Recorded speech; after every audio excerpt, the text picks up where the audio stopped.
Thought Vibration, or the Law of Attraction in the Thought World. Part I. Chapters 1 to 4. Chapter I. The Law of Attraction in the Thought World. The universe is governed by law, one great law. Its manifestations are multiform, but viewed from the ultimate there is but one law. We are familiar with some of its manifestations, but are almost totally ignorant of certain others. Still, we are learning a little more every day; the veil is being gradually lifted. We speak learnedly of the law of gravitation, but ignore that equally wonderful manifestation, the law of attraction in the thought world. We are familiar with that wonderful manifestation of law which draws and holds together the atoms of which matter is composed. We recognize the power of the law that attracts bodies to the earth, that holds the circling worlds in their places, but we close our eyes to the mighty law that draws to us the things we desire or fear, that makes or mars our lives. When we come to see that thought is a force, a manifestation of energy, having a magnet-like power of attraction, we will begin to understand the why and wherefore of many things that have heretofore seemed dark to us. There is no study that will so well repay the student for his time and trouble as the study of the workings of this mighty law of the world of thought, the law of attraction. When we think, we send out vibrations of a fine ethereal substance, which are as real as the vibrations manifesting light, heat, electricity, magnetism. That these vibrations are not evident to our five senses is no proof that they do not exist. A powerful magnet will send out vibrations and exert a force sufficient to attract to itself a piece of steel weighing 100 pounds, but we can neither see, taste, smell, hear, nor feel the mighty force. These thought vibrations, likewise, cannot be seen, tasted, smelled, heard or felt in the ordinary way, although it is true there are on record cases of persons peculiarly sensitive to psychic impressions, who have perceived powerful thought waves, and very many of us can testify that we have distinctly felt the thought vibrations of others, both whilst in the presence of the sender and at a distance. Telepathy and its kindred phenomena are not idle dreams. Light and heat are manifested by vibrations of a far lower intensity than those of thought, but the difference is solely in the rate of vibration. The annals of science throw an interesting light upon this question. Professor Elisha Gray, an eminent scientist, says in his little book The Miracles of Nature: "There is much food for speculation in the thought that there exist sound waves that no human ear can hear, and colour waves of light that no eye can see. The long, dark, soundless space between 40,000 and 400,000 billion vibrations per second, and the infinity of range beyond 700,000 billion vibrations per second, where light ceases in the universe of motion, makes it possible to indulge in speculation." M. Williams, in his work entitled Short Chapters in Science, says: "There is no gradation between the most rapid undulations or tremblings that produce our sensation of sound, and the slowest of those which give rise to our sensations of gentlest warmth. There is a huge gap between them, wide enough to include another world of motion, all lying between our world of sound and our world of heat and light. And there is no good reason whatever for supposing that matter is incapable of such intermediate activity, or that such activity may not give rise to intermediate sensations, provided there are organs for taking up and sensifying their movements." I cite the above authorities merely to give you food for thought, not to attempt to demonstrate to you the fact that thought vibrations exist. The last named fact has been fully established to the satisfaction of numerous investigators of the subject, and a little reflection will show you that it coincides with your own experiences. We often hear repeated the well-known mental science statement, "Thoughts are things," and we say these words over without consciously realizing just what is the meaning of the statement. If we fully comprehended the truth of the statement and the natural consequences of the truth back of it, we should understand many things that have appeared dark to us, and would be able to use the wonderful power, thought force, just as we use any other manifestation of energy. As I have said, when we think, we set into motion vibrations of a very high degree, but just as real as the vibrations of light, heat, sound, electricity. And when we understand the laws governing the production and transmission of these vibrations, we will be able to use them in our daily life, just as we do the better known forms of energy. That we cannot see, hear, weigh, or measure these vibrations is no proof that they do not exist. There exist waves of sound which no human ear can hear, although some of these are undoubtedly registered by the ear of some of the insects, and others are caught by delicate scientific instruments invented by man. Yet there is a great gap between the sounds registered by the most delicate instrument and the limit which man's mind, reasoning by analogy, knows to be the boundary line between sound waves and some other forms of vibration. And there are light waves which the eye of man does not register, some of which may be detected by more delicate instruments, and many more so fine that the instrument has not yet been invented which will detect them, although improvements are being made every year and the unexplored field gradually lessened. As new instruments are invented, new vibrations are registered by them, and yet the vibrations were just as real before the invention of the instrument as afterward. Supposing that we had no instruments to register magnetism, one might be justified in denying the existence of that mighty force, because it could not be tasted, felt, smelt, heard, seen, weighed, or measured. And yet the mighty magnet would still send out waves of force sufficient to draw to it pieces of steel weighing hundreds of pounds. Each form of vibration requires its own form of instrument for registration.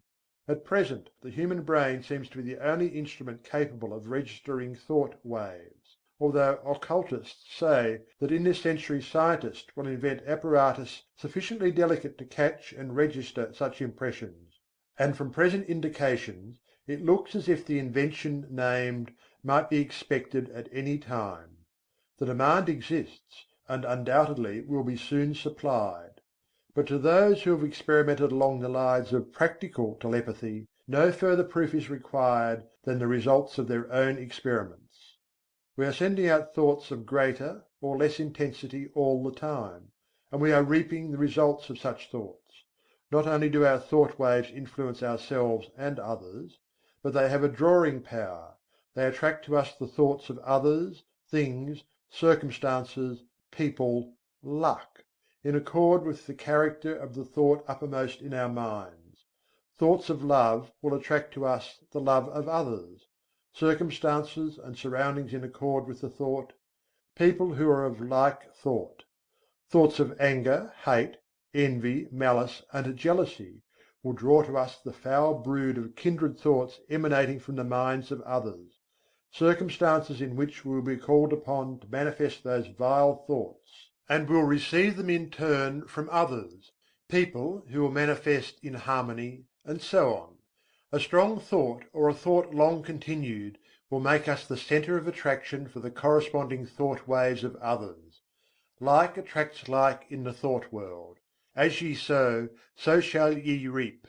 Birds of a feather flock together in the thought world. Curses like chickens come home to roost, and bringing their friends with them. The man or woman who is filled with love sees love on all sides and attracts the love of others. The man with hate in his heart gets all the hate he can stand. The man who thinks fight generally runs up against all the fight he wants before he gets through. And so it goes. Each gets what he calls for over the wireless telegraphy of the mind. The man who rises in the morning feeling grumpy usually manages to have the whole family in the same mood before the breakfast is over. The nagging woman generally finds enough to satisfy her nagging propensity during the day. This matter of thought attraction is a serious one. When you stop to think of it, you will see that a man really makes his own surroundings, although he blames others for it. I have known people who understood this law to hold a positive, calm thought, and be absolutely unaffected by the inharmony surrounding them. They were like the vessel from which the oil had been poured on the troubled waters. They rested safely and calmly while the tempest raged around them. One is not at the mercy of the fitful storms of thought after he has learned the workings of the law. We have passed through the age of physical force on to the age of intellectual supremacy, and are now entering a new and almost unknown field, that of psychic power. This field of energy has its established laws, as well as have the others, and we should acquaint ourselves with them, or we will be crowded to the wall, as are the ignorant on the plains of effort. I will endeavour to make plain to you the great underlying principles of this new field of energy which is opening up before us, that you may be able to make use of this great power, and apply it for legitimate and worthy purposes, just as men are using steam, electricity, and other forms of energy today. CHAPTER II. Thought waves and their process of reproduction. Like a stone thrown into the water, thought produces ripples and waves which spread out over the great ocean of thought. There is this difference, however: the waves on the water move only on a level plane in all directions, whereas thought waves move in all directions from a common centre, just as do the rays from the sun. Just as we here on earth are surrounded by a great sea of air, so are we surrounded by a great sea of mind. Our thought waves move through this vast mental ether, extending, however, in all directions as I have explained, becoming somewhat lessened in intensity according to the distance traversed, because of the friction occasioned by the waves coming in contact with the great body of mind surrounding us on all sides. These thought waves have other qualities differing from the waves on the water. They have the property of reproducing themselves. In this respect they resemble sound waves rather than waves upon the water. Just as a note of the violin will cause the thin glass to vibrate and sing, so will a strong thought tend to awaken similar vibrations in minds attuned to receive it. Many of the stray thoughts which come to us are but reflections or answering vibrations to some strong thought sent out by another. But unless our minds are attuned to receive it, the thought will not likely affect us.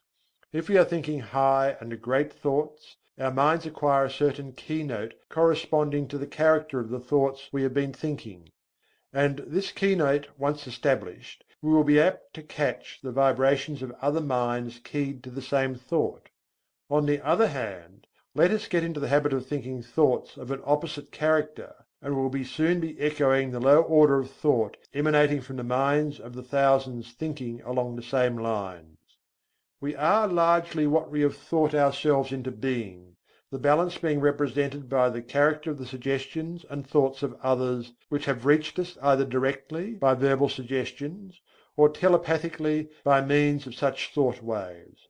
Our general mental attitude, however, determines the character of the thought waves received from others, as well as the thoughts emanating from ourselves. We receive only such thoughts as are in harmony with the general mental attitude held by ourselves; the thoughts not in harmony affecting us very little, as they awaken no response in us.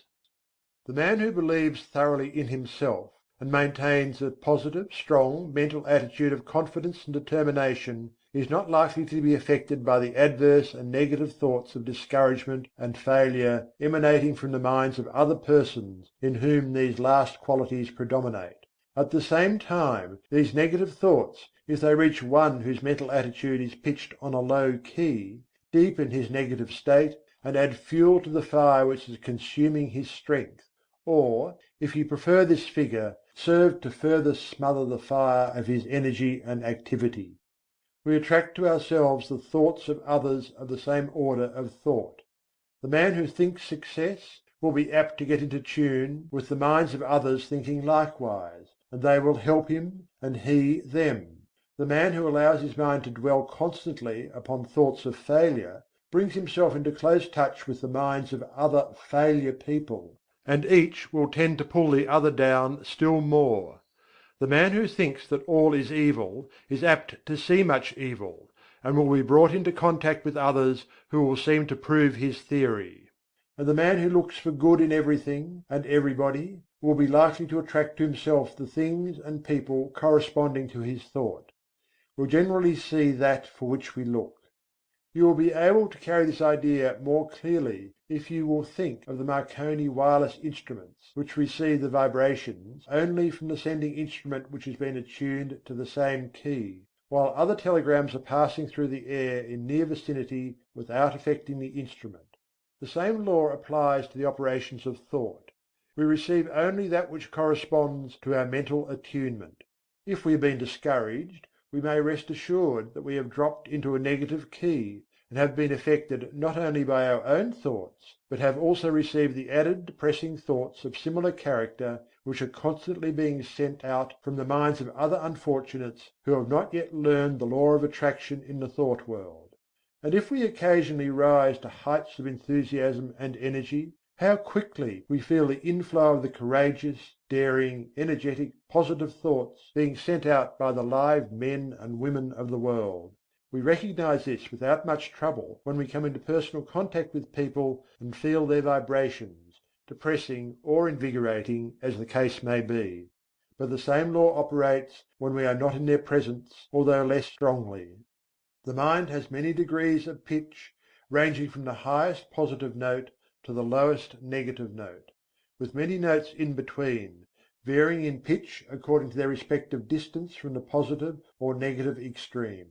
When your mind is operating along positive lines, you feel strong, buoyant, bright, cheerful, happy, confident and courageous, and are enabled to do your work well, to carry out your intentions, and progress on your roads to success. You send out strong positive thought, which affects others and causes them to cooperate with you or follow your lead, according to their own mental keynote.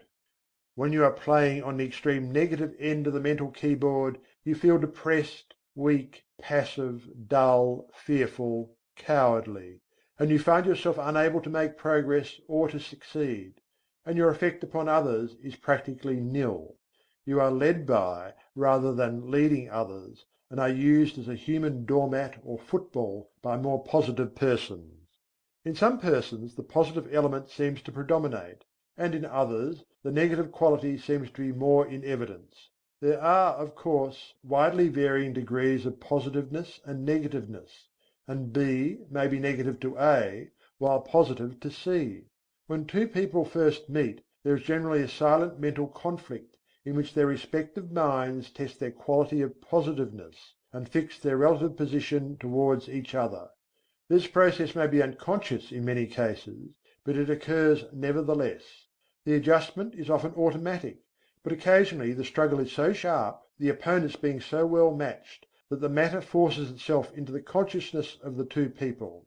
Sometimes both parties are so much alike in their degrees of positiveness that they fail to come to terms mentally. They never really are able to get along with each other, and they are either mutually repelled and separate, or else stay together amid constant broils and wrangling. We are positive or negative to every one with whom we have relations. We may be positive to our children, our employees and dependents, but we are at the same time negative to others to whom we occupy inferior positions, or whom we have allowed to assert themselves over us. Of course, something may occur and we will suddenly become more positive than the man or woman to whom we have heretofore been negative. We frequently see cases of this kind, and as the knowledge of these mental laws becomes more general, we will see many more instances of persons asserting themselves and making use of their new found power. But remember, you possess the power to raise the keynote of your mind to a positive pitch by an effort of the will. And, of course, it is equally true that you may allow yourself to drop into a low negative note by carelessness or a weak will. There are more people on the negative plane of thought than on the positive plane, and consequently there are more negative thought vibrations in operation in our mental atmosphere. But happily for us, this is counterbalanced by the fact that a positive thought is infinitely more powerful than a negative one, and if by force of will we raise ourselves to a high mental key, we can shut out the depressing thoughts and may take up the vibrations corresponding with our changed mental attitude. This is one of the secrets of the affirmations and autosuggestions used by the several schools of mental science and other new thought cults. There is no particular merit in affirmations of themselves, but they serve a twofold purpose.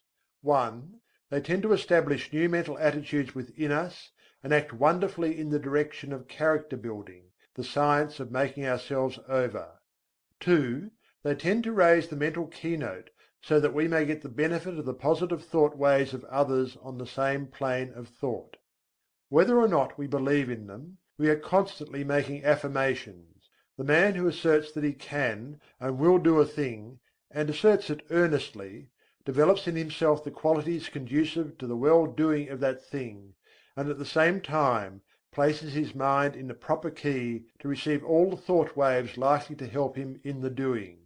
If, on the other hand, one says and feels that he is going to fail, he will choke and smother the thoughts coming from his own subconscious mentality which are intended to help him, and at the same time will place himself in tune with the failure thought of the world.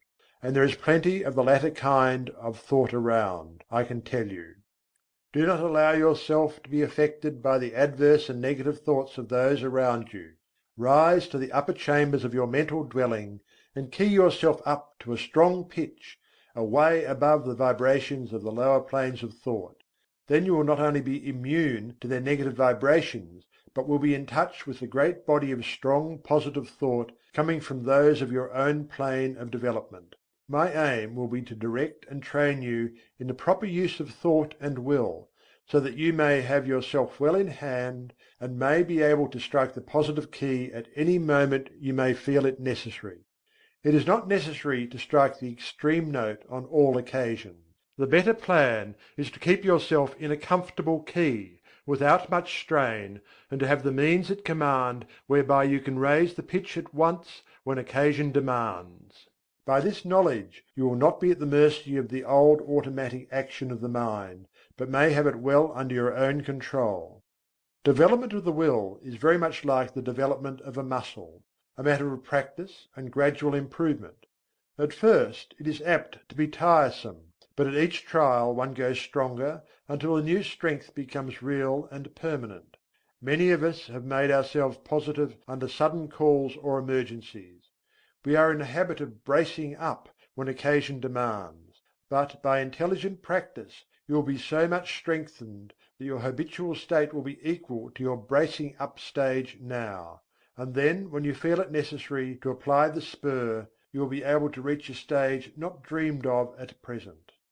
Do not understand me as advocating a high tension continuously.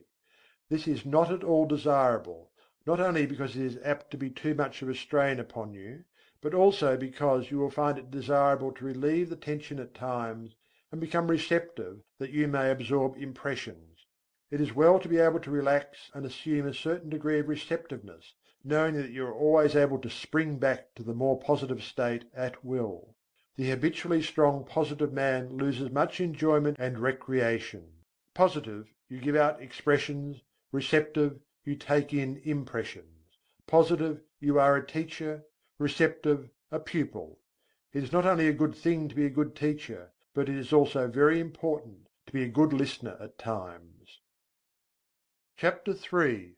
A talk about the mind.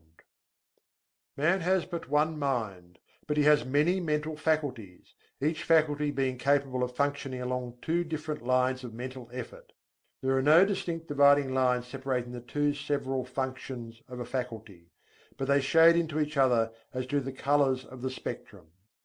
An active effort of any faculty of the mind is the result of a direct impulse imparted at the time of the effort.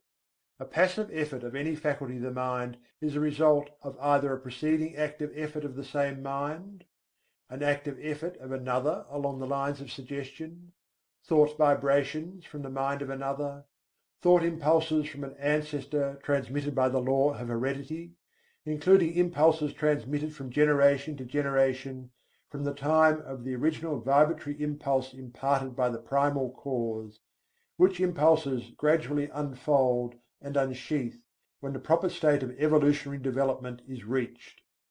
The active effort is new born, fresh from the mint, whilst the passive effort is of less recent creation, and, in fact, is often the result of vibratory impulses imparted in ages long past. The active effort makes its own way, brushing aside the impeding vines and kicking from its path the obstructing stones. The passive effort travels along the beaten path. A thought impulse, or motion impulse, originally caused by an active effort of faculty, may become, by continued repetition or habit, strictly automatic, the impulse given it by the repeated active effort developing a strong momentum which carries it along passive lines until stopped by another active effort or its direction changed by the same cause. On the other hand, thought impulses, or motion impulses, continued along passive lines may be terminated or corrected by an active effort. The active function creates, changes, or destroys. The passive function carries on the work given it by the active function and obeys orders and suggestions. The active function produces the thought habit or motion habit, and imparts to it the vibrations which carry it along the passive lines thereafter. The active function also has the power to send forth vibrations which neutralize the momentum of the thought habit or motion habit. It also is able to launch a new thought habit or motion habit with stronger vibrations, which overcomes and absorbs the first thought or motion and substitutes the new one. All thought impulses, or motion impulses, once started on their errands, continue to vibrate along passive lines until corrected or terminated by subsequent impulses imparted by the active function or other controlling power. The continuance of the original impulse adds momentum and force to it, and renders its correction or termination more difficult. This explains that which is called the force of habit. I think that this will be readily understood by those who have struggled to overcome a habit which has been easily acquired. The law applies to good habits as well as bad. The moral is obvious. Several of the faculties of the mind often combine to produce a single manifestation. A task to be performed may call for the combined exercise of several faculties, some of which may manifest by active effort, and others by passive effort.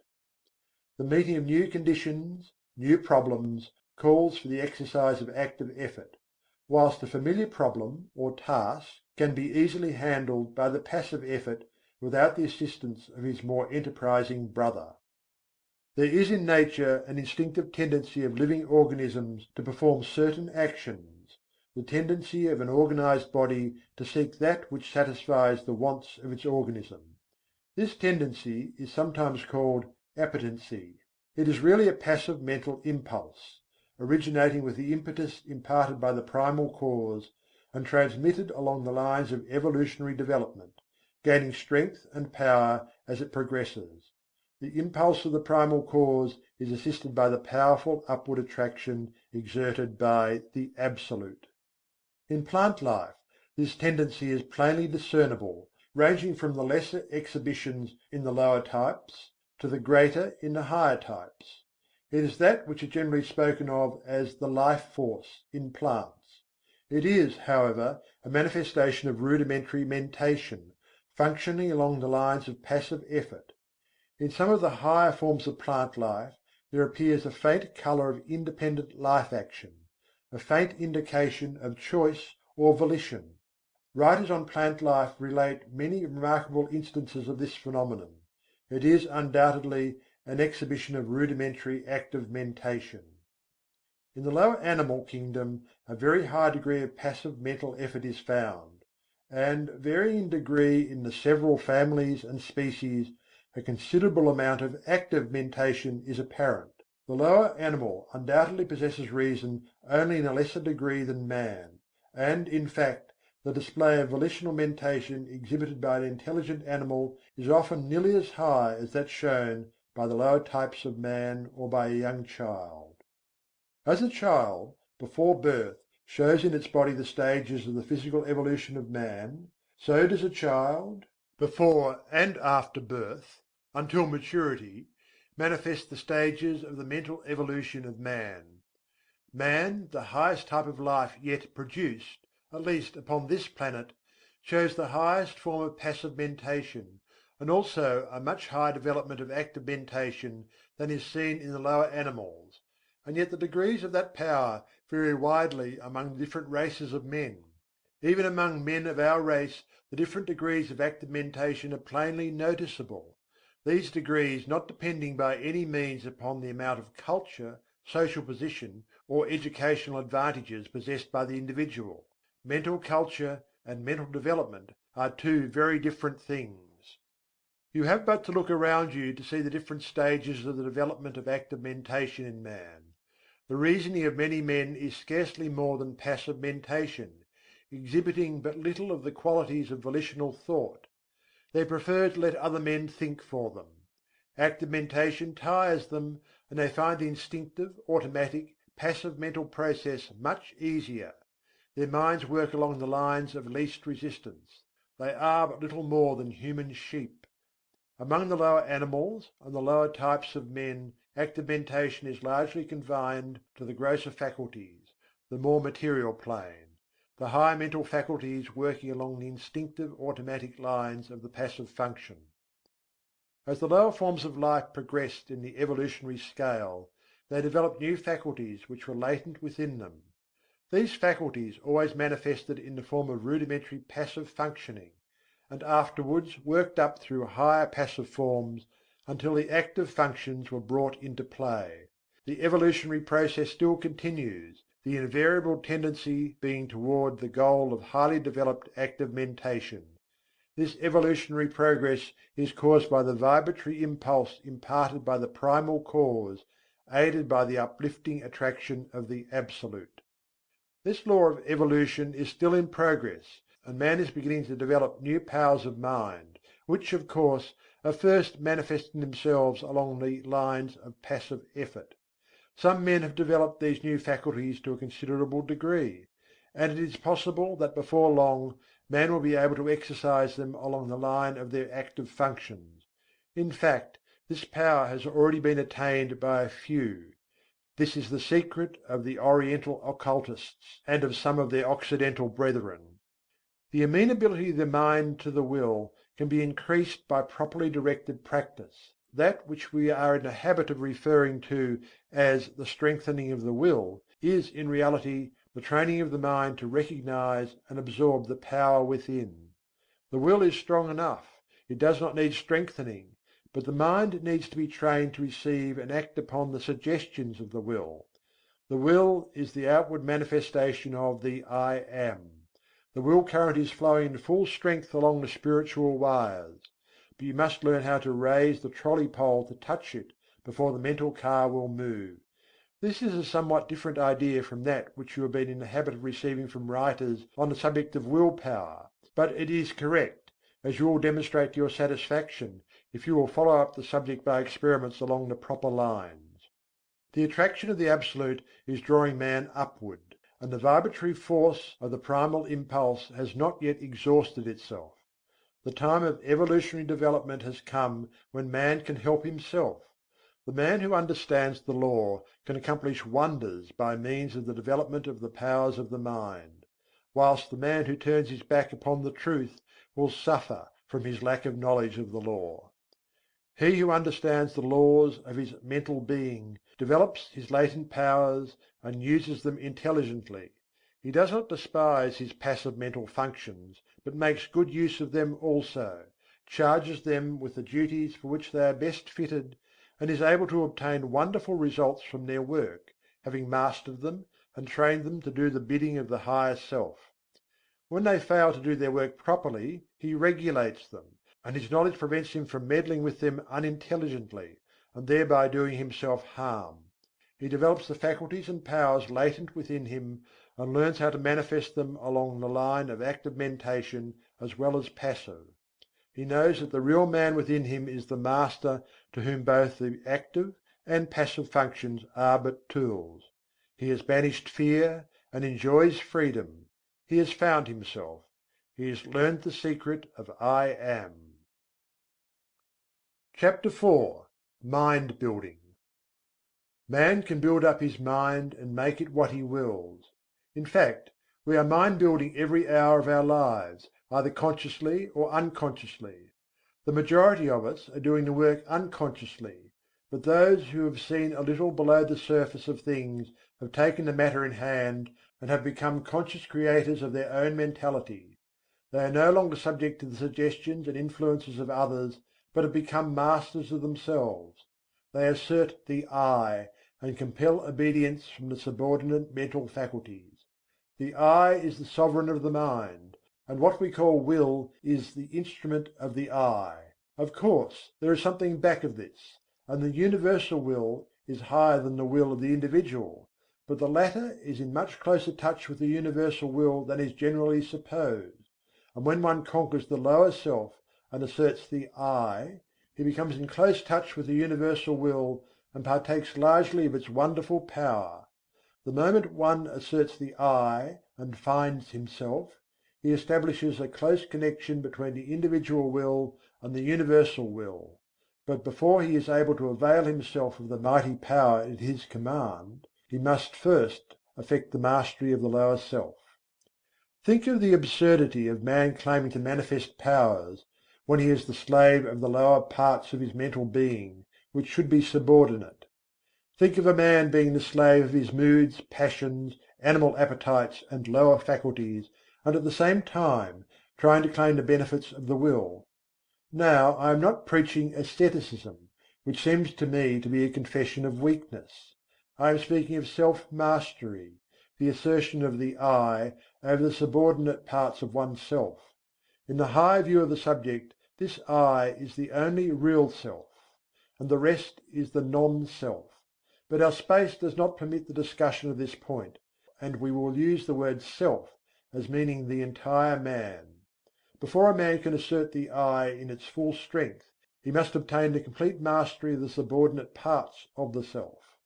All things are good when we learn to master them, but no thing is good when it masters us. Just so long as we allow the lower portions of the self to give us orders, we are slaves. It is only when the "I" mounts his throne and lifts the sceptre, that order is established and things assume their proper relation to each other. We are finding no fault with those who are swayed by their lower selves. They are in a lower grade of evolution and will work up in time. But we are calling the attention of those who are ready to the fact that the sovereign must assert his will, and that the subjects must obey. Orders must be given and carried out. Rebellion must be put down, and the rightful authority insisted upon. And the time to do it is now. You have been allowing your rebellious subjects to keep the king from his throne. You have been allowing the mental kingdom to be misgoverned by irresponsible faculties. You have been the slaves of appetite, unworthy thoughts, passion and negativeness. The will has been set aside, and low desire has usurped the throne. It is time to re establish order in the mental kingdom. You are able to assert the mastery over any emotion, appetite, passion, or class of thoughts by the assertion of the will. You can order fear to go to the rear, jealousy to leave your presence, hate to depart from your sight, anger to hide itself, worry to cease troubling you, uncontrolled appetite and passion to bow in submission and to become humble slaves instead of masters. All by the assertion of the "I." You may surround yourself with a glorious company of courage, love and self-control by the same means. You may put down the rebellion and secure peace and order in your mental kingdom, if you will but utter the mandate and insist upon its execution. Before you march forth to empire, you must establish the proper internal condition, must show your ability to govern your own kingdom.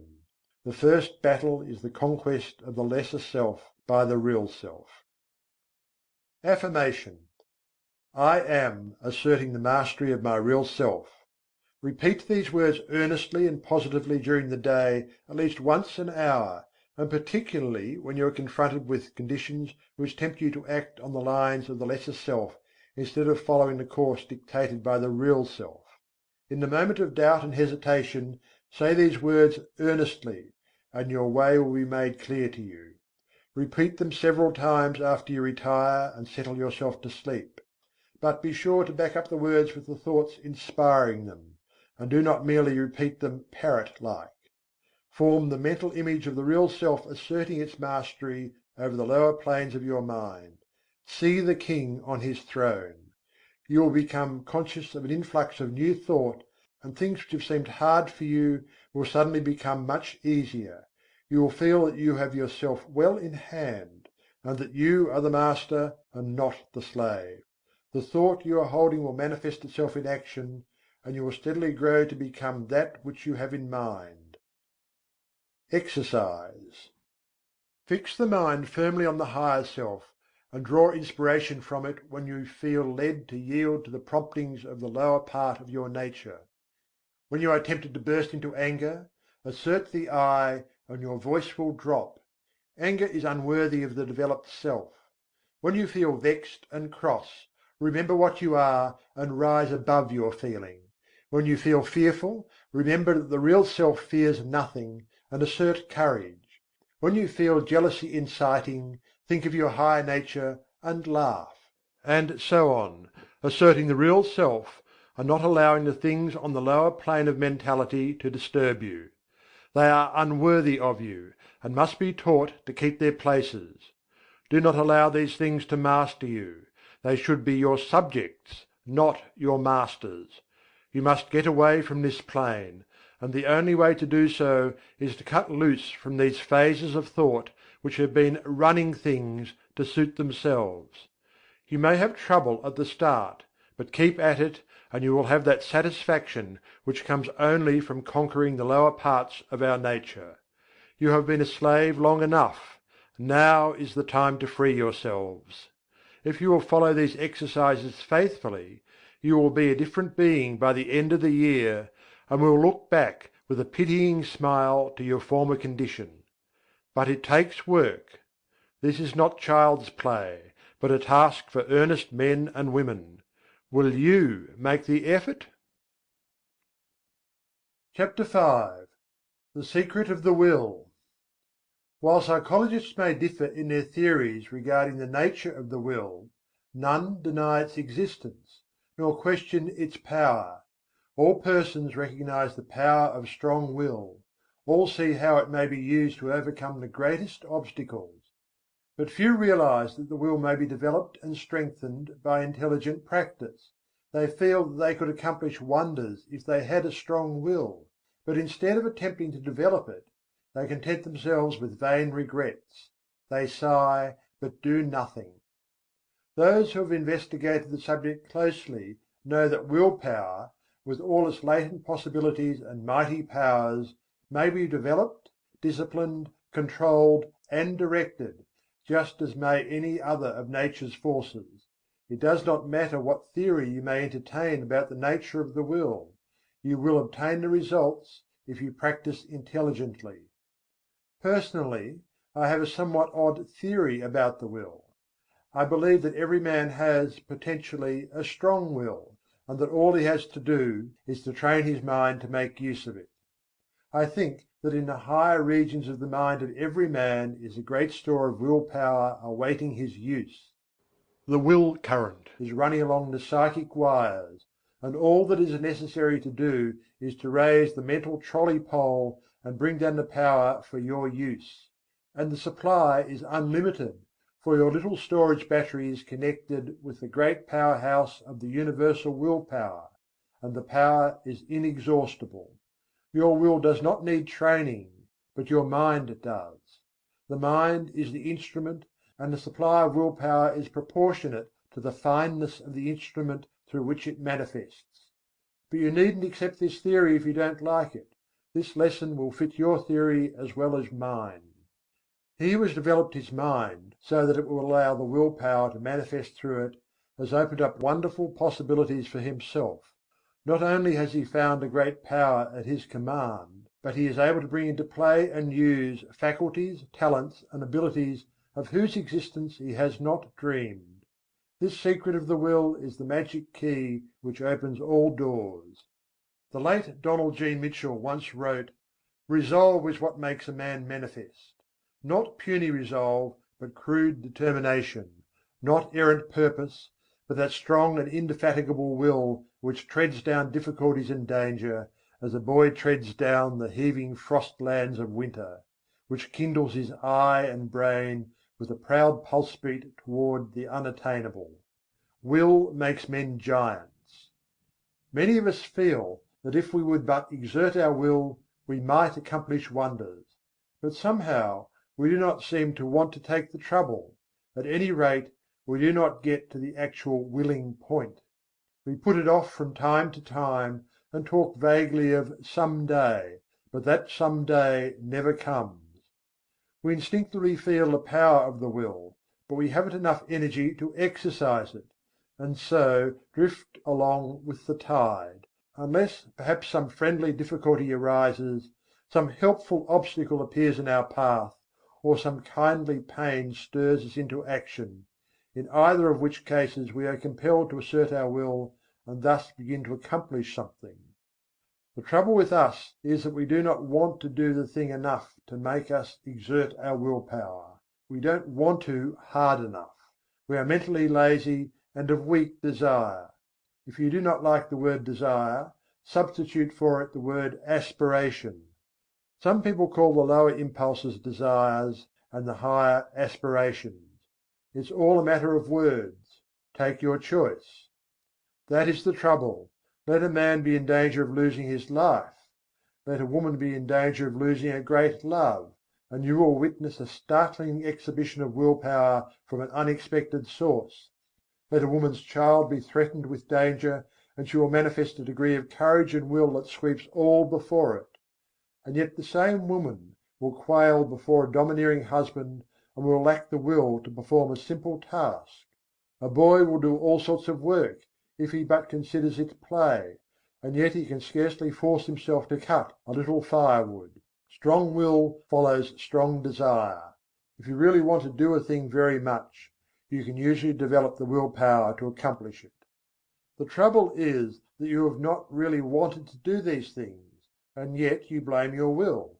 You say that you do want to do it, but if you stop to think, you will see that you really want to do something else more than the thing in question.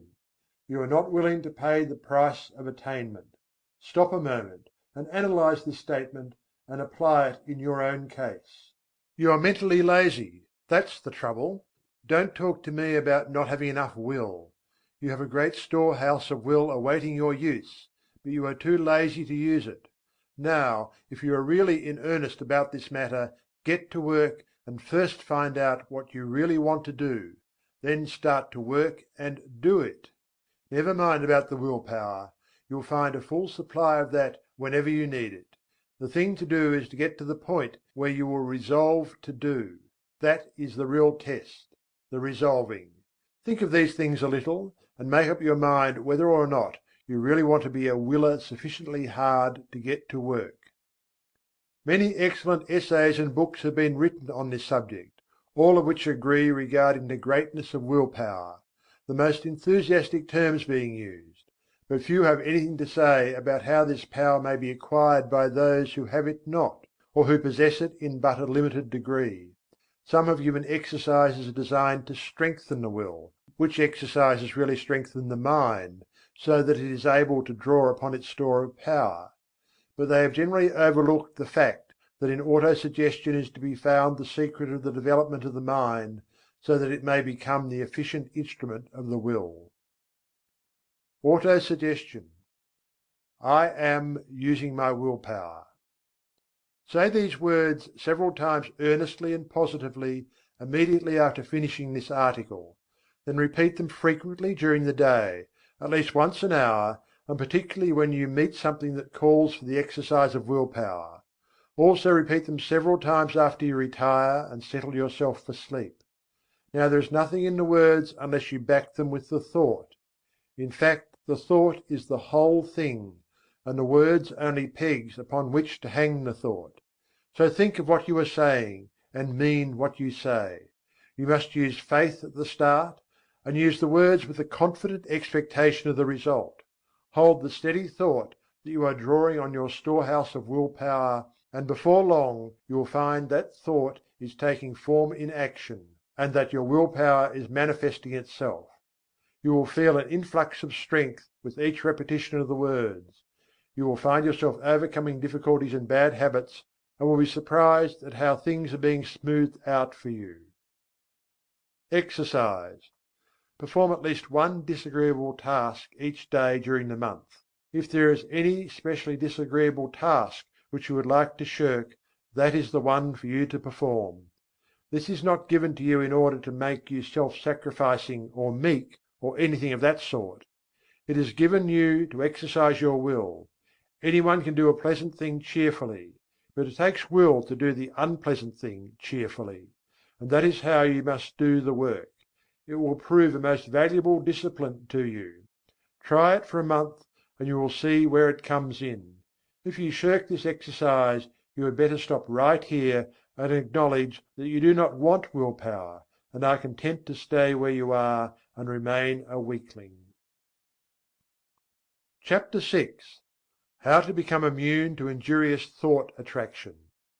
The first thing to do is to begin to cut out fear and worry. Fear thought is the cause of much unhappiness and many failures. You have been told this thing over and over again, but it will bear repeating.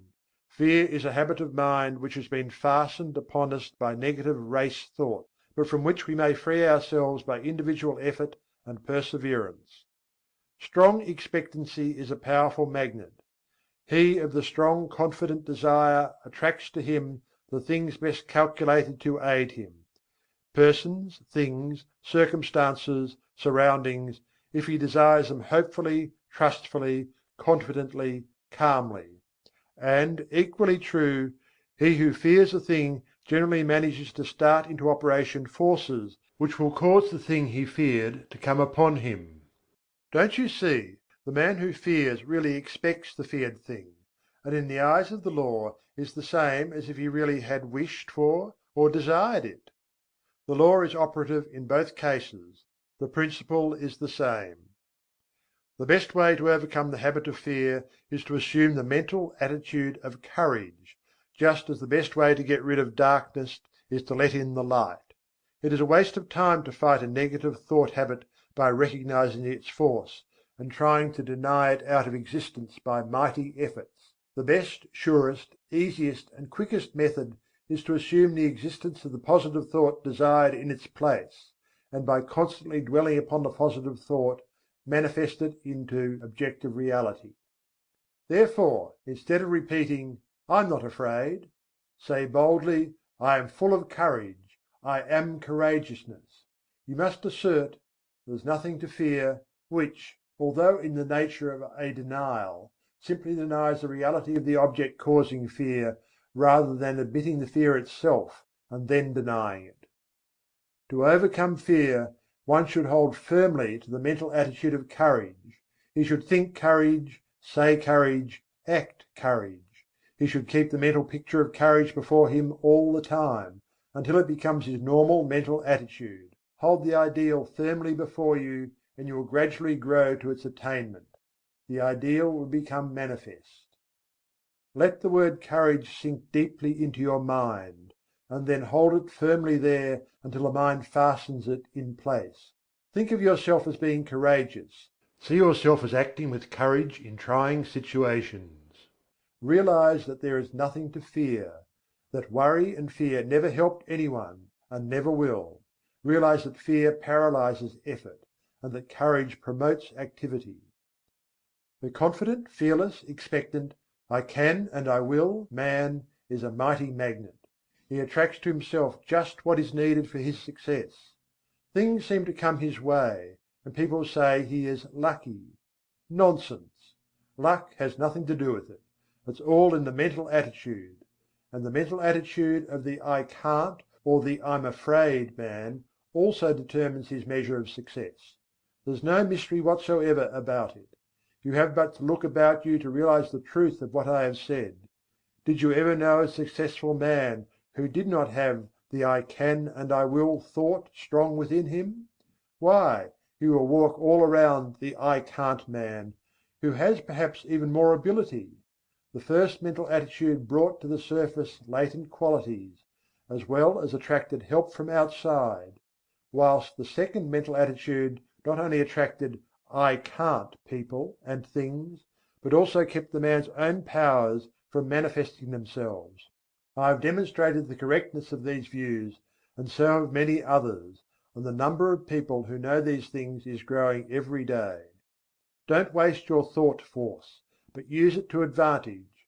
Stop attracting to yourself failure, unhappiness, inharmony, sorrow. Begin now and send out a current of bright, positive, happy thought.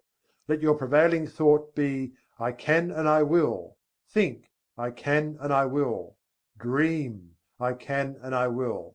Say, "I can and I will." And act, "I can and I will." Live on the "I can and I will" plane, and before you are aware of it, you will feel the new vibrations manifesting themselves in action, will see them bring results, will be conscious of the new point of view, will realize that your own is coming to you. You will feel better, act better, see better, be better in every way, after you join the "I can and I will" brigade. Fear is the parent of worry, hate, jealousy, malice, anger, discontent, failure, and all the rest. The man who rids himself of fear will find that the rest of the brood have disappeared. The only way to be free is to get rid of fear. Tear it out by the roots. I regard the conquest of fear as the first important step to be taken by those who wish to master the application of thought force.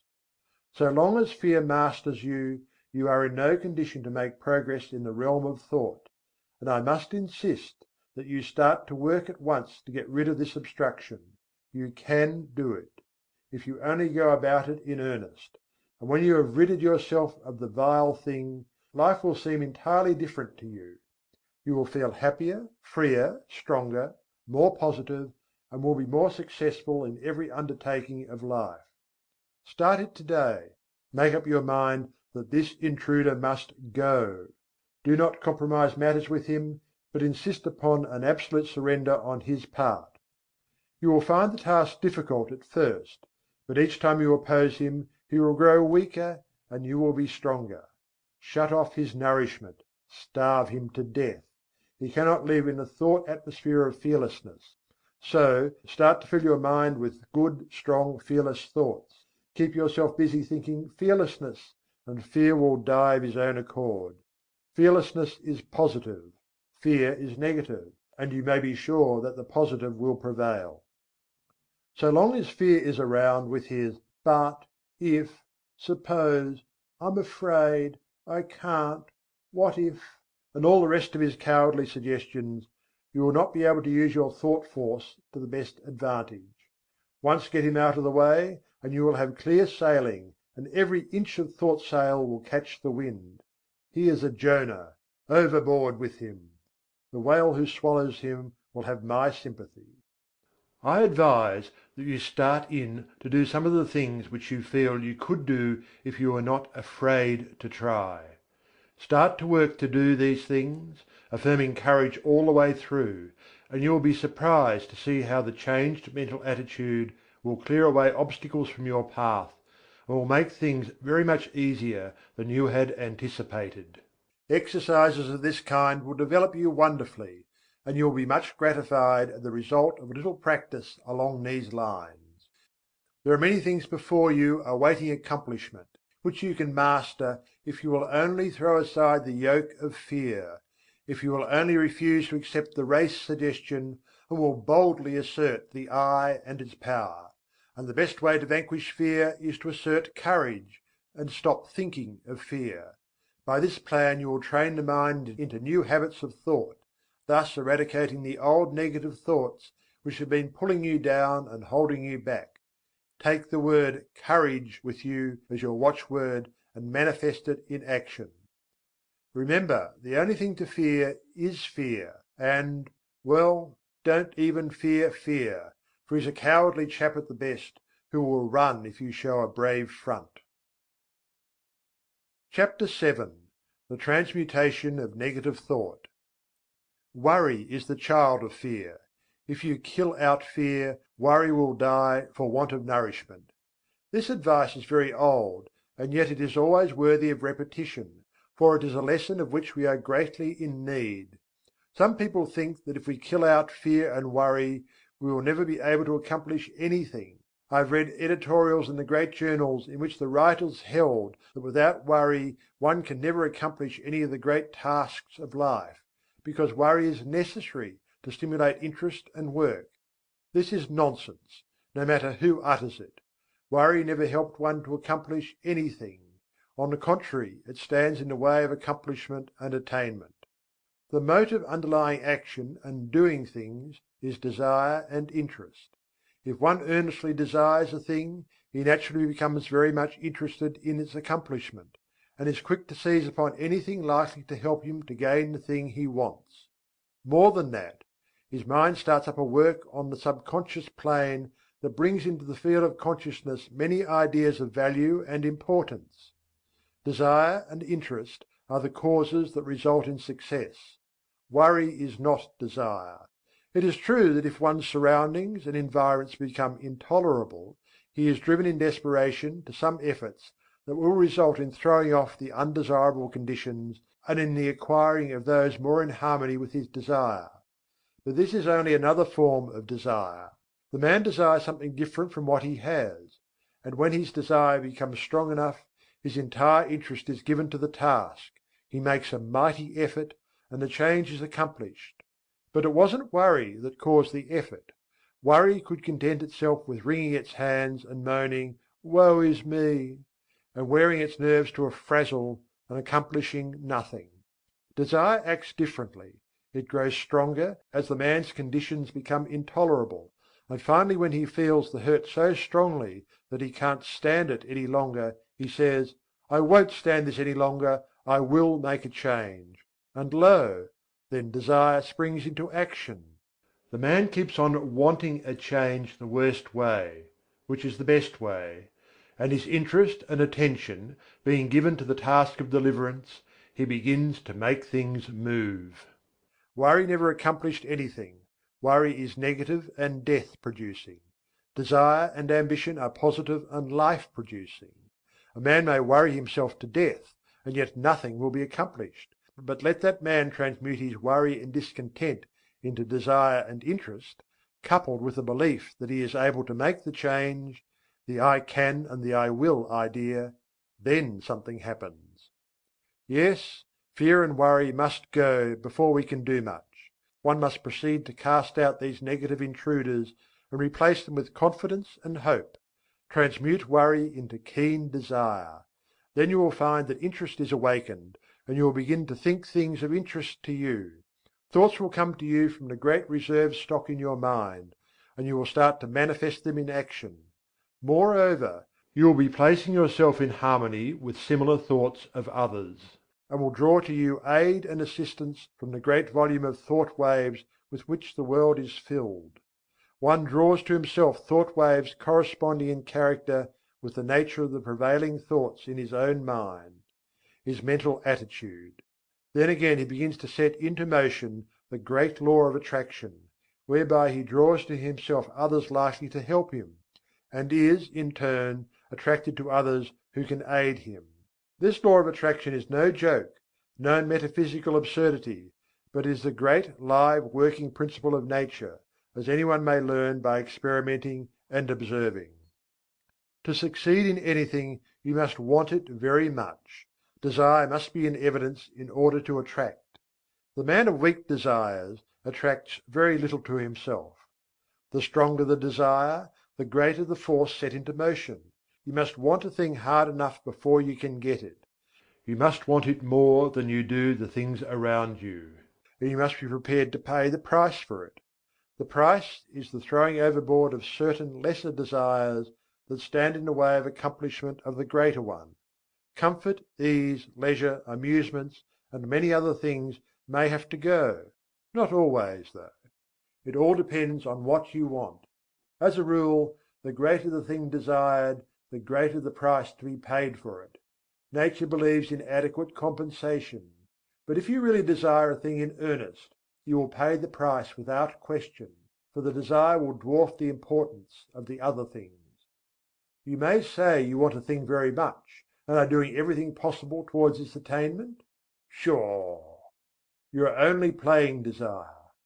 Do you want the thing as much as the prisoner wants freedom, as much as the dying man wants life? Look at the almost miraculous things accomplished by prisoners desiring freedom. Look how they work through steel plates and stone walls with a bit of stone. Is your desire as strong as that?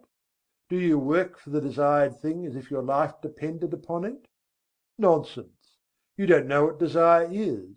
I tell you, if a man wants a thing as much as the prisoner wants freedom, or as much as the strongly vital man wants life, then that man will be able to sweep away obstacles and impediments apparently immovable. The key to attainment is desire, confidence, and will. This key will open many doors. Fear paralyzes desire, it scares the life out of it. You must get rid of fear.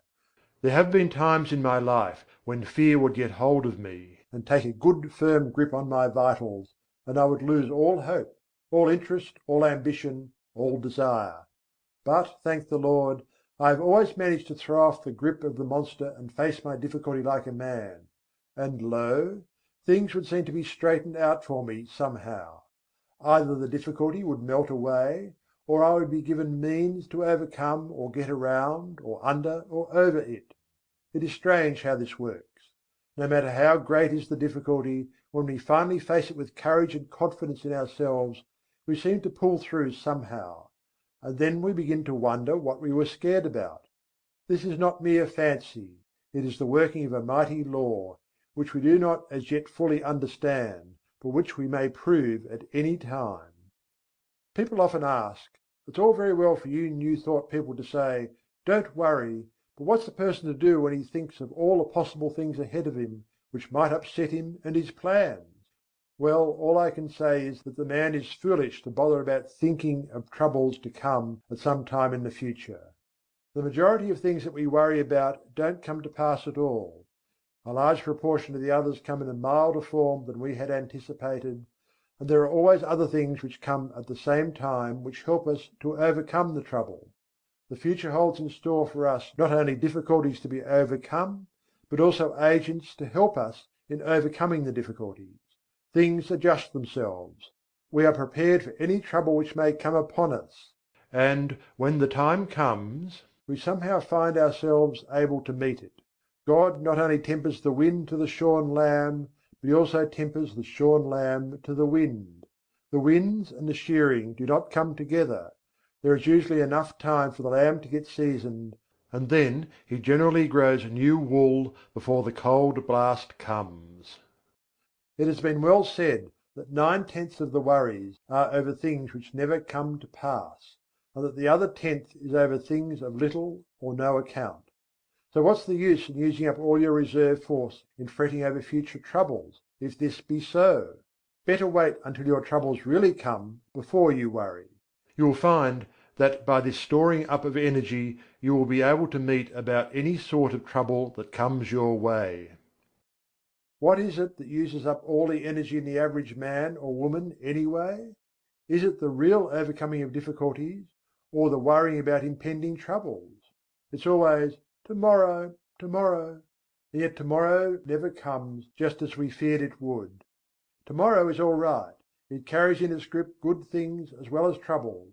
Bless my soul, when I sit down and think over all the things which I once feared might possibly descend upon me, I laugh. Where are those feared things now?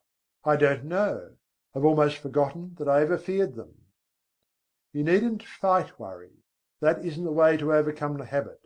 Just practice concentration, and then learn to concentrate upon something right before you, and you will find that the worry thought has vanished. The mind can think but one thing at a time, and if you concentrate upon a bright thing, the other thing will fade away. There are better ways of overcoming objectionable thoughts than by fighting them. Learn to concentrate upon thoughts of an opposite character, and you will have solved the problem. When the mind is full of worry thoughts, it cannot find time to work out plans to benefit you.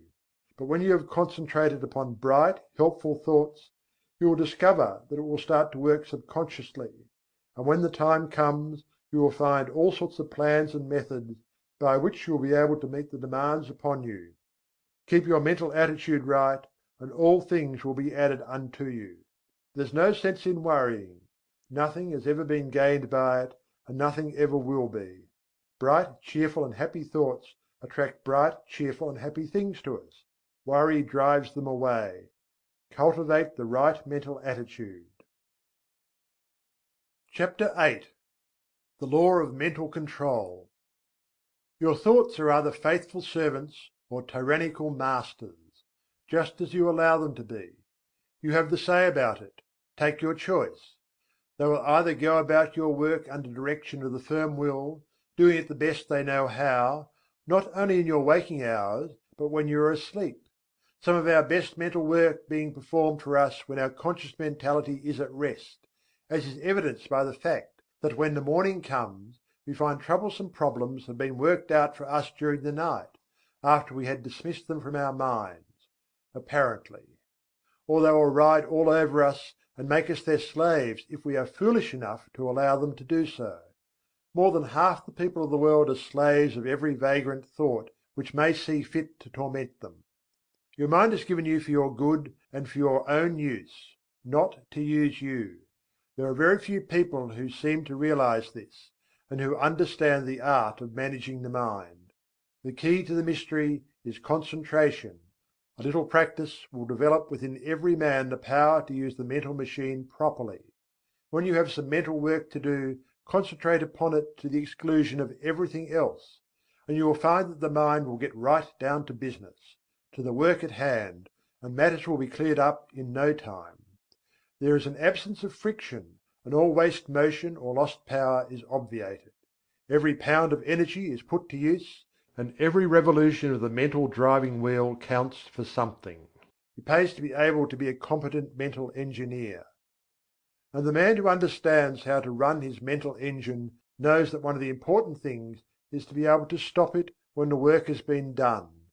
He does not keep putting coal in the furnace and maintaining a high pressure after the work is finished, or when the day's portion of the work has been done, and the fire should be banked until the next day. Some people act as if the engine should be kept running whether there is any work to be done or not, and then they complain if it gets worn out and wobbles and needs repairing. These mental engines are fine machines and need intelligent care. To those who are acquainted with the laws of mental control, it seems absurd for one to lie awake at night fretting about the problems of the day, or more often, of the morrow. It is just as easy to slow down the mind as it is to slow down an engine, and thousands of people are learning to do this in these days of new thought. The best way to do it is to think of something else, as far different from the obtruding thought as possible. There is no use fighting an objectionable thought with the purpose of downing it. That is a great waste of energy, and the more you keep on saying, "I won't think of this thing," the more it keeps on coming into your mind, for you are holding it there for the purpose of hitting it. Let it go. Don't give it another thought. Fix the mind on something entirely different, and keep the attention there by an effort of the will. A little practice will do much for you in this direction. There is only room for one thing at a time in the focus of attention. So put all your attention upon one thought, and the others will sneak off. Try it for yourself. CHAPTER IX. Asserting the Life Force. I have spoken to you of the advantage of getting rid of fear. Now I wish to put life into you. Many of you have been going along as if you were dead: no ambition, no energy, no vitality, no interest, no life. This will never do. You are stagnating. Wake up and display a few signs of life. This is not the place in which you can stalk around like a living corpse. This is a place for wide awake, active, live people. And a good general awakening is what is needed, although it would take nothing less than a blast from Gabriel's trumpet to awaken some of the people who are stalking around thinking that they are alive, but who are really dead to all that makes life worth while. We must let life flow through us, and allow it to express itself naturally. Do not let the little worries of life, or the big ones either, depress you and cause you to lose your vitality. Assert the life force within you, and manifest it in every thought, act and deed, and before long you will be exhilarated and fairly bubbling over with vitality and energy. Put a little life into your work, into your pleasures, into yourself. Stop doing things in a half-headed way, and begin to take an interest in what you are doing, saying, and thinking. It is astonishing how much interest we may find in the ordinary things of life if we will only wake up. There are interesting things all around us, interesting events occurring every moment, but we will not be aware of them unless we assert our life force and begin to actually live instead of merely existing. No man or woman ever amounted to anything unless he or she put life into the tasks of everyday life, the acts, the thoughts. What the world needs is live men and women. Just look into the eyes of the people whom you meet, and see how few of them are really alive. The most of them lack that expression of conscious life which distinguishes the man who lives from the one who simply exists. I want you to acquire this sense of conscious life, so that you may manifest it in your life and show what mental science has done for you. I want you to get to work today, and begin to make yourself over according to the latest pattern. You can do this if you will only take the proper interest in the task. Affirmation and exercise. Fix in your mind the thought that the I within you is very much alive, and that you are manifesting life fully, mentally and physically. And keep this thought there, aiding yourself with constant repetitions of the watchword. Don't let the thought escape you, but keep pushing it back into the mind. Keep it before the mental vision as much as possible. Repeat the watchword when you awaken in the morning. Say it when you retire at night. And say it at meal times, and whenever else you can during the day, at least once an hour. Form the mental picture of yourself as filled with life and energy. Live up to it as far as possible. When you start in to perform a task, say, "I am alive," and mix up as much life as possible in the task. If you find yourself feeling depressed, say, "I am alive," and then take a few deep breaths, and with each inhalation let the mind hold the thought that you are breathing in strength and life, and as you exhale, hold the thought that you are breathing out all the old, dead, negative conditions and are glad to get rid of them. Then finish up with an earnest, vigorous affirmation, "I am alive," and mean it when you say it too. And let your thoughts take form in action. Don't rest content with merely saying that you are alive, but prove it with your acts. Take an interest in doing things, and don't go around mooning or daydreaming. Get down to business and live. CHAPTER X. Training the Habit Mind. Professor William James, the well-known teacher of and writer upon psychology, very truly says, "The great thing in all education is to make our nervous system our ally instead of our enemy. For this we must make automatic and habitual, as early as possible, as many useful actions as we can, and as carefully guard against growing into ways that are likely to be disadvantageous. In the acquisition of a new habit, or the leaving off of an old one, we must take care to launch ourselves with as strong and decided initiative as possible. Never suffer an exception to occur until the new habit is securely rooted in your life.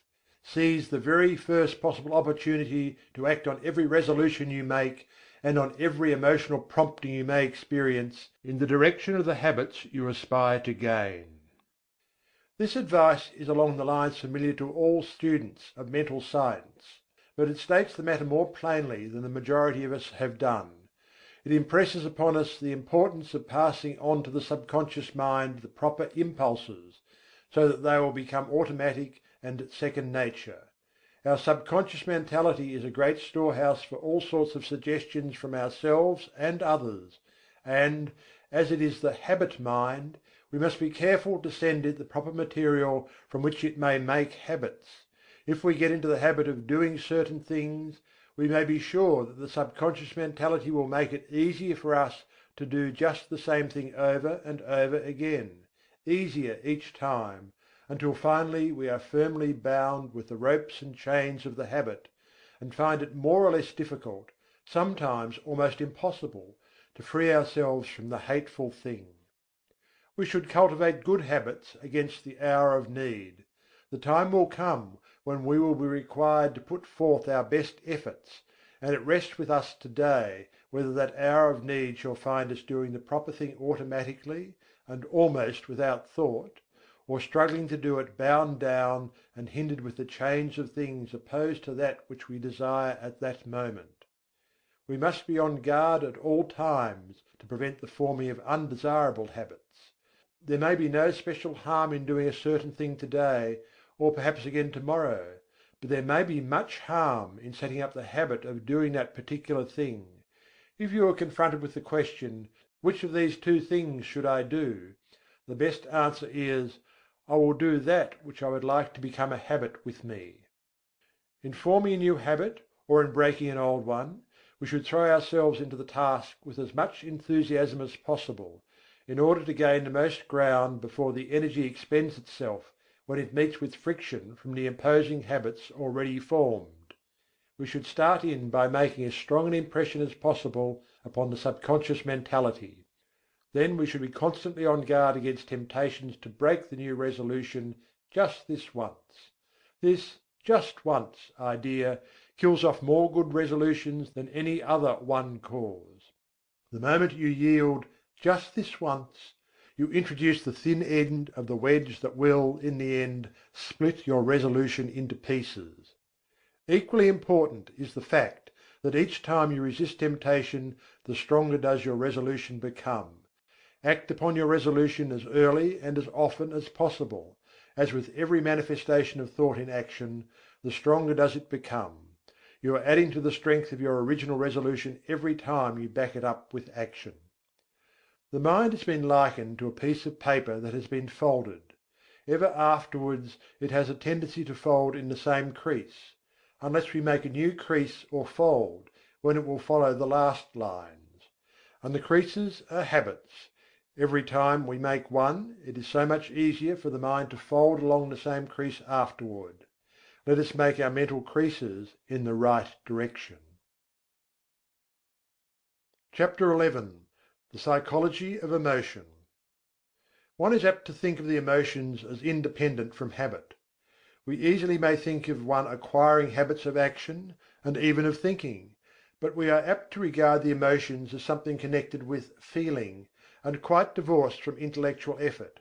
Yet, notwithstanding the distinction between the two, both are dependent largely upon habit, and one may repress, increase, develop and change one's emotions, just as one may regulate habits of action and lines of thought.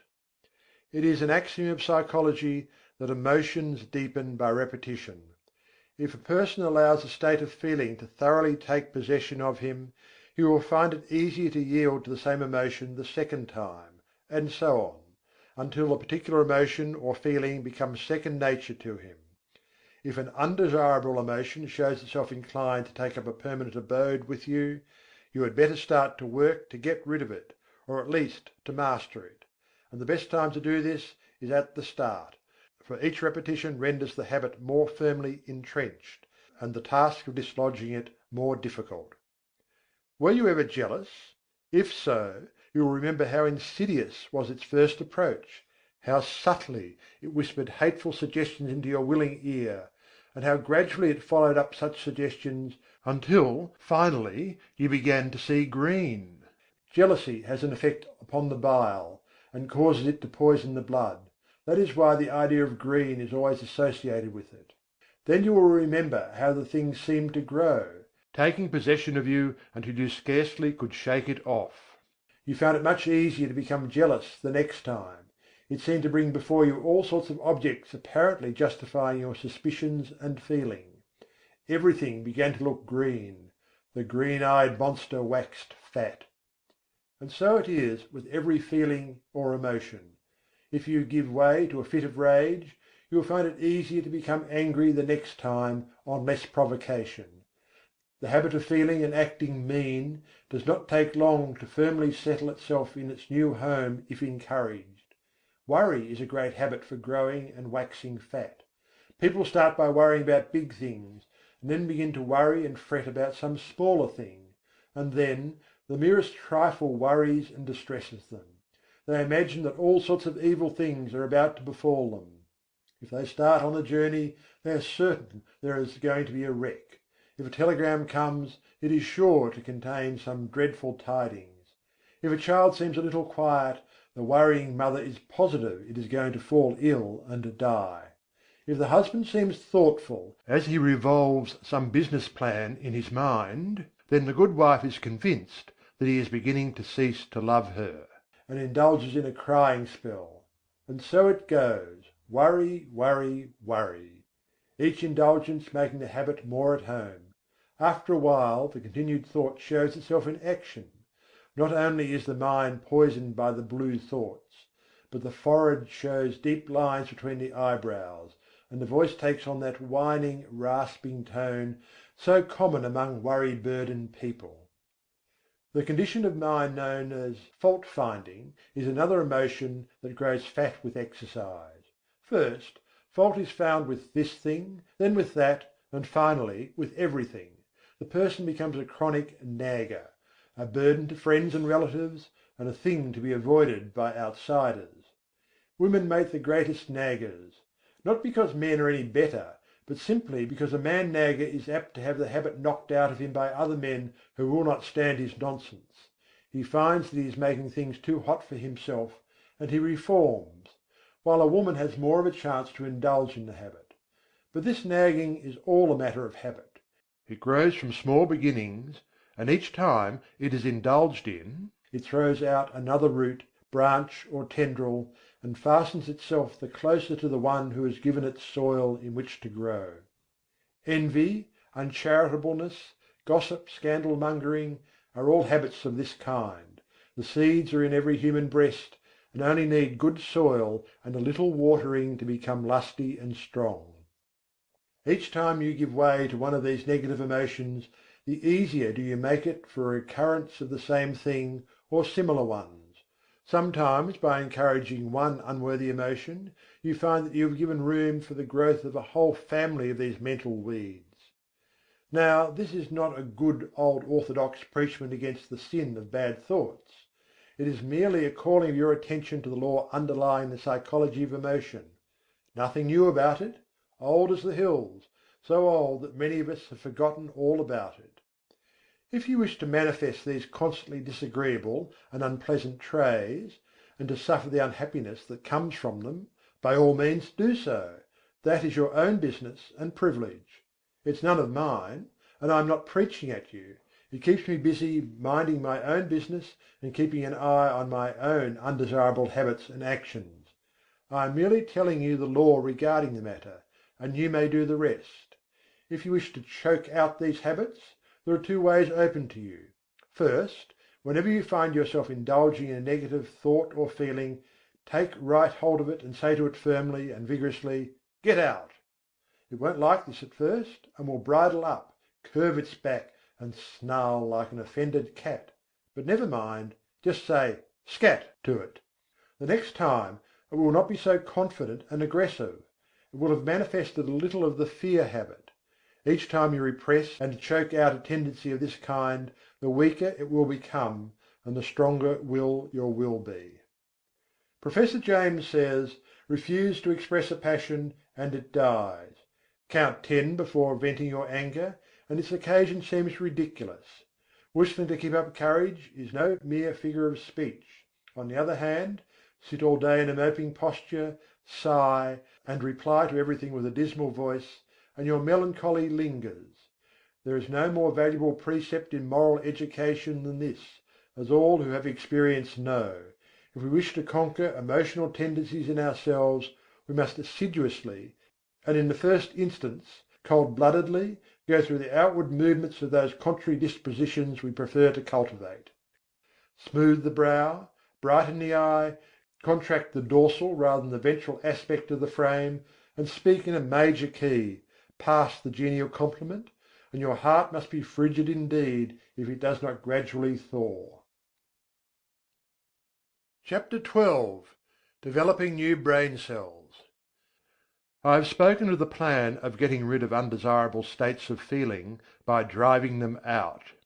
but a far better way is to cultivate the feeling or emotion directly opposed to the one you wish to eradicate.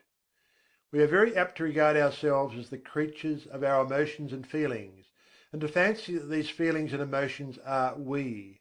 But such is far from being the truth. It is true that the majority of the race are slaves of their emotions and feelings and are governed by them to a great degree. They think that feelings are things that rule one and from which one cannot free himself, and so they cease to rebel. They yield to the feeling without question, although they may know that the emotion or mental trait is calculated to injure them, and to bring unhappiness and failure instead of happiness and success. They say, "We are made that way," and let it go at that. The new psychology is teaching the people better things. It tells them that they are masters of their emotions and feelings, instead of being their slaves. It tells them that brain cells may be developed that will manifest along desirable lines, and that the old brain cells that have been manifesting so unpleasantly may be placed on the retired list, and allowed to atrophy from want of use. People may make themselves over, and change their entire natures.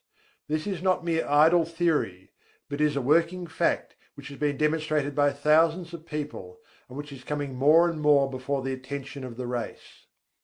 No matter what theory of mind we entertain, we must admit that the brain is the organ and instrument of the mind, in our present state of existence at least, and that the brain must be considered in this matter.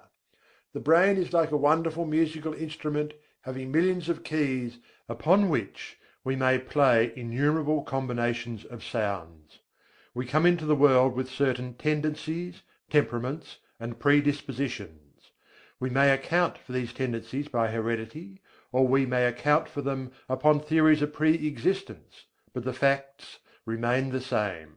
Certain keys seem to respond to our touch more easily than others. Certain notes seem to sound forth as the current of circumstances sweeps over the strings, and certain other notes are less easily vibrated.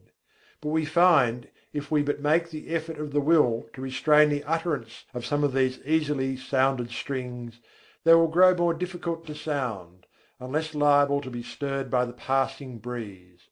And if we will pay attention to some of the other strings that have not been giving forth a clear tone, we will soon get them in good working order.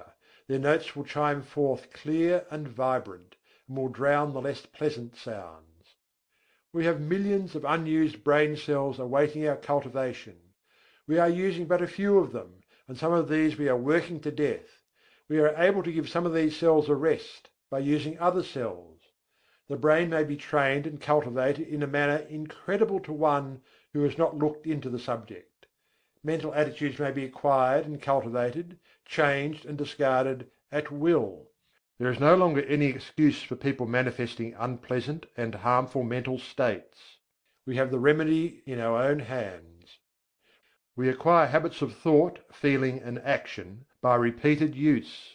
We may be born with a tendency in a certain direction, or we may acquire tendencies by suggestions from others, such as the examples of those around us, suggestions from reading, listening to teachers. We are a bundle of mental habits. Each time we indulge in an undesirable thought or habit, the easier does it become for us to repeat that thought or action. Mental scientists are in the habit of speaking of desirable thoughts or mental attitudes as positive, and of the undesirable ones as negative. There is a good reason for this. The mind instinctively recognizes certain things as good for the individual to which it belongs, and it clears the path for such thoughts, and interposes the least resistance to them. They have a much greater effect than an undesirable thought possesses, and one positive thought will counteract a number of negative thoughts. The best way to overcome undesirable or negative thoughts and feelings is to cultivate the positive ones. The positive thought is the strongest plant, and will in time starve out the negative one by withdrawing from it the nourishment necessary for its existence. Of course, the negative thought will set up a vigorous resistance at first, for it is a fight for life with it. In the slang words of the time, it sees its finish, if the positive thought is allowed to grow and develop. And consequently it makes things unpleasant for the individual until he has started well into the work of starving it out. Brain cells do not like to be laid on the shelf any more than does any other form of living energy, and they rebel and struggle until they are too weak to do so. The best way is to pay as little attention as possible to these weeds of the mind, but put in as much time as possible watering, caring for, and attending to the new and beautiful plants in the garden of the mind. For instance, if you are apt to hate people, you can best overcome the negative thought by cultivating love in its place. Think love, and act it out as often as possible. Cultivate thoughts of kindness, and act as kindly as you can to everyone with whom you come in contact. You will have trouble at the start, but gradually love will master hate, and the latter will begin to droop and wither. If you have a tendency towards the blues, cultivate a smile and a cheerful view of things. Insist upon your mouth wearing upturned corners, and make an effort of the will to look upon the bright side of things. The blue devils will set up a fight, of course, but pay no attention to them. Just go on cultivating optimism and cheerfulness. Let bright, cheerful and happy be your watchword, and try to live it out. These recipes may seem very old and time-worn, but they are psychological truths and may be used by you to advantage. If you once comprehend the nature of the thing, the affirmations and auto-suggestions of the several schools may be understood and taken advantage of. You may make yourself energetic instead of slothful, active instead of lazy, by this method. It is all a matter of practice and steady work. New thought people often have much to say about holding the thought, and indeed it is necessary to hold the thought in order to accomplish results. But something more is needed. You must act out the thought until it becomes a fixed habit with you. Thoughts take form in action, and in turn actions influence thought. So by acting out certain lines of thought, the actions react upon the mind, and increase the development of the part of the mind having close relation to the act. Each time the mind entertains a thought, the easier becomes the resulting action, and each time an act is performed, the easier becomes the corresponding thought. So you see the thing works both ways, action and reaction. If you feel cheerful and happy, it is very natural for you to laugh, and if you will laugh a little, you will begin to feel bright and cheerful. Do you see what I am trying to get at? Here it is in a nutshell. If you wish to cultivate a certain habit of action, begin by cultivating the mental attitude corresponding to it. And as a means of cultivating that mental attitude, start to act out, or go through the motions of the act corresponding to the thought. Now see if you can not apply this rule. Take up something that you really feel should be done, but which you do not feel like doing. Cultivate the thought leading up to it. Say to yourself, I like to do so and so, and then go through the motions, cheerfully remember, and act out the thought that you like to do the thing.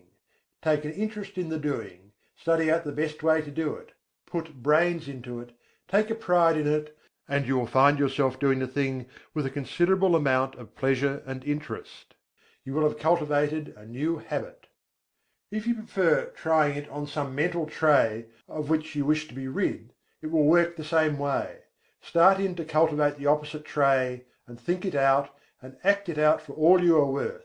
Then watch the change that will come over you.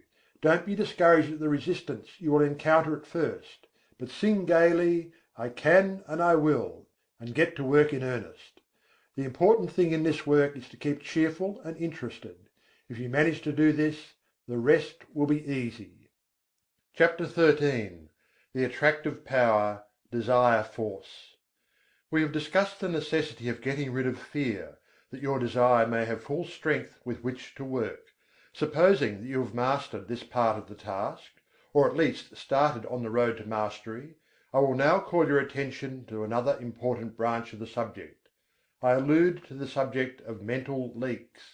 No, I don't mean the leakage arising from your failure to keep your own secrets. That is also important, but forms another story.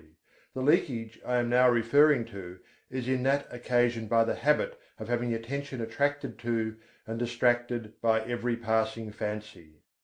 In order to attain a thing, it is necessary that the mind should fall in love with it, and be conscious of its existence, almost to the exclusion of everything else. You must get in love with the thing you wish to attain, just as much as you would if you were to meet the girl or man you wished to marry. I do not mean that you should become a monomaniac upon the subject, and should lose all interest in everything else in the world.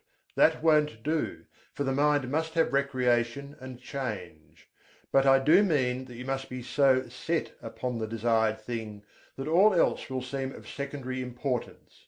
A man in love may be pleasant to every one else, and may go through the duties and pleasures of life with good spirit, but underneath it all he is humming to himself, "Just one girl," and every one of his actions is bent toward getting that girl, and making a comfortable home for her. Do you see what I mean?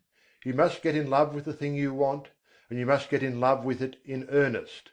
None of this latter day flirting, on to day and off to morrow sort of love, but the good old fashioned kind, that used to make it impossible for a young man to get to sleep unless he took a walk around his best girl's house, just to be sure it was still there.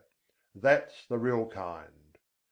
And the man or woman in search of success must make of that desired thing his ruling passion. He must keep his mind on the main chance.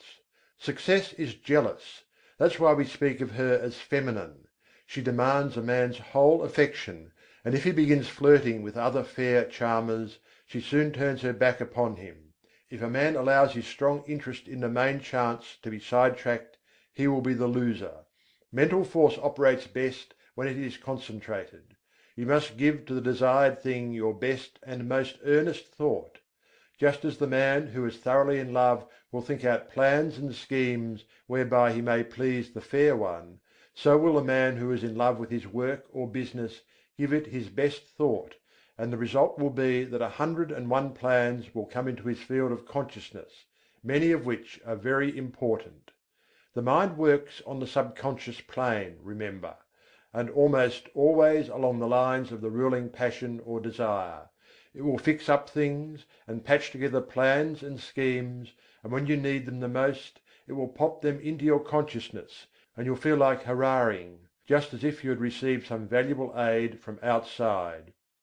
But if you scatter your thought force, the subconscious mind will not know just how to please you, and the result is that you are apt to be put off from this source of aid and assistance. Beside this, you will miss the powerful result of concentrated thought in the conscious working out of the details of your plans.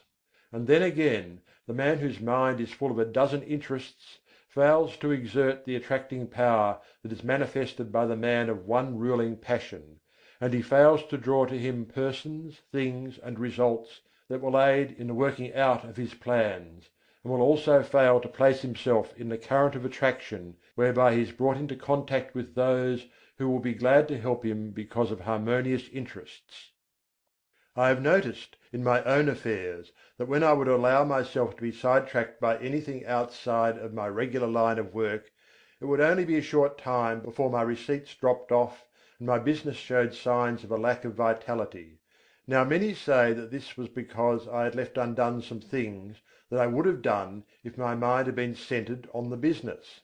This is true, but I have noticed like results in cases where there was nothing to be done, cases in which the seed was sown and the crop was awaited. And in just such cases, as soon as I directed my thought to the matter, the seed began to sprout. I do not mean that I had to send out great mental waves with the idea of affecting people. Not a bit of it. I simply began to realize what a good thing I had, and how much people wanted it, and how glad they would be to know of it, and all that sort of thing, and lo, my thoughts seemed to vitalize the work, and the seed began to sprout. This is no mere fancy, for I have experienced it on several occasions. I have spoken to many others on the subject, and I find that our experiences tally perfectly. So don't get into the habit of permitting these mental leaks. Keep your desire fresh and active, and let it get in its work without interference from conflicting desires. Keep in love with the thing you wish to attain. Feed your fancy with it, see it as accomplished already, but don't lose your interest. Keep your eye on the main chance, and keep your one ruling passion strong and vigorous. Don't be a mental polygamist. One mental love is all that a man needs, that is, one at a time. Some scientists have claimed that something that might as well be called love is at the bottom of the whole of life. They claim that love of the plant for water causes it to send forth its roots until the loved thing is found. They say that the love of the flower for the sun causes it to grow away from the dark places, so that it may receive the light. The so called chemical affinities are really a form of love, and desire is a manifestation of this universal life love. So I am not using a mere figure of speech when I tell you that you must love the thing you wish to attain. Nothing but intense love will enable you to surmount the many obstacles placed in your path. Nothing but that love will enable you to bear the burdens of the task. The more desire you have for a thing, the more you love it, and the more you love it, the greater will be the attractive force exerted towards its attainment, both within yourself and outside of you. So love but one thing at a time. Don't be a mental Mormon. CHAPTER XIV. The Great Dynamic Forces. You have noticed the difference between the successful and strong men in any walk of life, and the unsuccessful weak men around them. You are conscious of the widely differing characteristics of the two classes, but somehow find it difficult to express just in what the difference lies. Let us take a look at the matter. Burton said, "The longer I live, the more certain I am that the great difference between men, the feeble and the powerful, the great and the insignificant, is energy and invincible determination, a purpose once fixed, and then death or victory. That quality will do anything that can be done in this world; and no talents, no circumstances, no opportunities will make a two-legged creature a man without it." I do not see how the idea could be more clearly expressed than Burton has spoken. He has put his finger right in the centre of the subject; his eye has seen into the heart of it. Energy and invincible determination: these two things will sweep away mighty barriers, and will surmount the greatest obstacles. And yet they must be used together. Energy without determination will go to waste. Lots of men have plenty of energy, they are full to overflowing with it, and yet they lack concentration, they lack the concentrated force that enables them to bring their power to bear upon the right spot. Energy is not nearly so rare a thing as many imagine it to be. I can look around me at any time, and pick out a number of people I know who are full of energy. Many of them are energy plus, and yet, somehow, they do not seem to make any headway. They are wasting their energy all the time. Now they are fooling with this thing, now meddling with that. They will take up some trifling thing of no real interest or importance, and waste enough energy and nervous force to carry them through a hard day's work, and yet when they are through, nothing has been accomplished. Others who have plenty of energy fail to direct it by the power of the will toward the desired end. Invincible determination: those are the words. Do they not thrill you with their power? If you have something to do, get to work and do it. Marshal your energy, and then guide and direct it by your will. Bestow upon it that invincible determination, and you will do the thing. Everyone has within him a giant will, but the majority of us are too lazy to use it. We cannot get ourselves nerved up to the point at which we can say truthfully, "I will." If we can but pluck up our courage to that point, and will then pin it in place so that it will not slip back, we will be able to call into play that wonderful power, the human will. Man, as a rule, has but the faintest conception of the power of the will, but those who have studied along the occult teachings know that the will is one of the great dynamic forces of the universe, and if harnessed and directed properly, it is capable of accomplishing almost miraculous things. Energy and invincible determination: aren't they magnificent words? Commit them to memory, press them like a die into the wax of your mind, and they will be a constant inspiration to you in hours of need. If you can get these words to vibrating in your being, you will be a giant among pygmies. Say these words over and over again, and see how you are filled with new life, see how your blood will circulate, how your nerves will tingle. Make these words a part of yourself, and then go forth anew into the battle of life, encouraged and strengthened. Put them into practice. Energy and invincible determination: Let that be your motto in your work-a-day life, and you'll be one of those rare men who are able to do things. Many persons are deterred from doing their best by the fact that they underrate themselves by comparison with the successful ones of life, or rather, overrate the successful ones by comparison with themselves. One of the curious things noticed by those who are brought into contact with the people who have arrived is the fact that these successful people are not extraordinary after all. You meet with some great writer, and you are disappointed to find him very ordinary indeed. He does not converse brilliantly, and, in fact, you know a score of everyday people who seem far more brilliant than this man who dazzles you by his brightness in his books. You meet some great statesman, and he does not seem nearly so wise as lots of old fellows in your own village, who waste their wisdom upon the desert air. You meet some great captain of industry, and he does not give you the impression of the shrewdness so marked in some little bargain-driving trader in your own town. How is this, anyway? Are the reputations of these people fictitious, or what is the trouble? The trouble is this: you have imagined these people to be made of superior metal, and are disappointed to find them made of the same stuff as yourself and those about you. But, you ask, wherein does their greatness of achievement lie?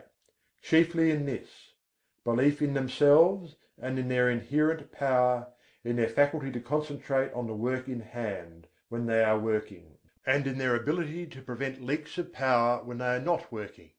They believe in themselves, and make every effort count. Your village wise man spills his wisdom on every corner, and talks to a lot of fools, when if he really were wise, he would save up his wisdom and place it where it would do some work. The brilliant writer does not waste his wit upon every corner. In fact, he shuts the drawer in which he contains his wit, and opens it only when he is ready to concentrate and get down to business. The captain of industry has no desire to impress you with his shrewdness and smartness. He never did, even when he was young. While his companions were talking and boasting and blowing, this future successful financier was sawing wood and saying nothing. The great people of the world, that is, those who have arrived, are not very different from you or me or the rest of us. All of us are about the same at the base. You have only to meet them to see how very ordinary they are, after all. But don't forget the fact that they know how to use the material that is in them, while the rest of the crowd does not, and, in fact, even doubts whether the true stuff is there. The man or woman who "gets there" usually starts out by realizing that he or she is not so very different, after all, from the successful people that they hear so much about.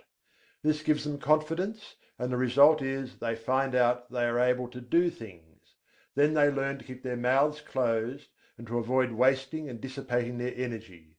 They store up energy and concentrate it upon the task at hand, while their companions are scattering their energies in every direction, trying to show off and let people know how smart they are. The man or woman who "gets there" prefers to wait for the applause that follows deed accomplished, and cares very little for the praise that attends promises of what we expect to do some day, or an exhibition of smartness without works. One of the reasons that people who are thrown in with successful men often manifest success themselves is that they are able to watch the successful man and sort of catch the trick of his greatness. They see that he is an everyday sort of man, but that he thoroughly believes in himself, and also that he does not waste energy, but reserves all his force for the actual tasks before him. And, profiting by example, they start to work, and put the lesson into practice in their own lives. Now what is the moral of this talk? Simply this: don't undervalue yourself, or overvalue others. Realize that you are made of good stuff, and that locked within your mind are many good things. Then get to work and unfold those good things, and make something out of that good stuff. Do this by attention to the things before you, and by giving to each the best that is in you, knowing that plenty of more good things are in you ready for the fresh tasks that will come. Put the best of yourself into the undertaking on hand, and do not cheat the present task in favour of some future one. Your supply is inexhaustible. And don't waste your good stuff on the crowd of gapers, watchers, and critics, who are standing around watching you work. Save your good stuff for your job, and don't be in too much of a hurry for applause. Save up your good thoughts for copy if you are a writer. Save up your bright schemes for actual practice if you are a businessman. Save up your wisdom for occasion if you are a statesman. And in each case, avoid the desire to scatter your pearls before the gaping crowd that wants to be entertained by a free show. Nothing very high about this teaching, perhaps, but it is what many of you need very much. Stop fooling and get down to business. Stop wasting good raw material and start to work making something worth while. Chapter 15. Claiming Your Own. In a recent conversation I was telling a woman to pluck up courage and to reach out for a certain good thing for which she had been longing for many years and which at last appeared to be in sight. I told her that it looked as if her desire was about to be gratified, that the law of attraction was bringing it to her. She lacked faith and kept on repeating, "Oh, it's too good to be true, it's too good for me." She had not emerged from the worm of the dust stage, and although she was in sight of the promised land, she refused to enter it because "it was too good for her." I think I succeeded in putting sufficient ginger into her to enable her to claim her own, for the last reports indicate that she is taking possession. But that is not what I wish to tell you. I want to call your attention to the fact that nothing is too good for you, no matter how great the thing may be, no matter how undeserving you may seem to be. You are entitled to the best there is, for it is your direct inheritance. So don't be afraid to ask, demand, and take. The good things of the world are not the portion of any favoured sons. They belong to all, but they come only to those who are wise enough to recognize that the good things are theirs by right, and who are sufficiently courageous to reach out for them. Many good things are lost for want of the asking. Many splendid things are lost to you because of your feeling that you are unworthy of them. Many great things are lost to you because you lack the confidence and courage to demand and take possession of them. "None but the brave deserves the fair," says the old adage, and the rule is true in all lines of human effort. If you keep on repeating that you are unworthy of the good thing, that it is too good for you, the law will be apt to take you at your word and believe what you say. That's the peculiar thing about the law: it believes what you say. It takes you in earnest. So beware what you say to it, for it will be apt to give credence. Say to it that you are worthy of the best there is, and that there is nothing too good for you, and you will be likely to have the law take you in earnest and say, "I guess he is right. I'm going to give him the whole bake shop if he wants it. He knows his rights, and what's the use of trying to deny it to him?" But if you say, "Oh, it's too good for me," the law will probably say, "Well, I shouldn't wonder but that is so.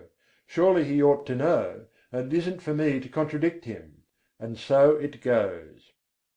Why should anything be too good for you? Did you ever stop to think just what you are? You are a manifestation of the whole thing, and have a perfect right to all there is. Or, if you prefer it this way, you are a child of the Infinite, and are heir to it all. You are telling the truth in either statement, or both.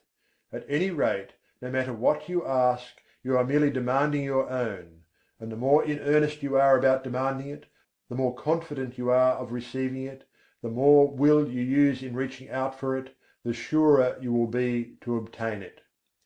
Strong desire, confident expectation, courage in action, these things bring to you your own. But before you put these forces into effect, you must awaken to a realization that you are merely asking for your own, and not for something to which you have no right or claim. So long as there exists in your mind the last sneaking bit of doubt as to your right to the things you want, you will be setting up a resistance to the operation of the law.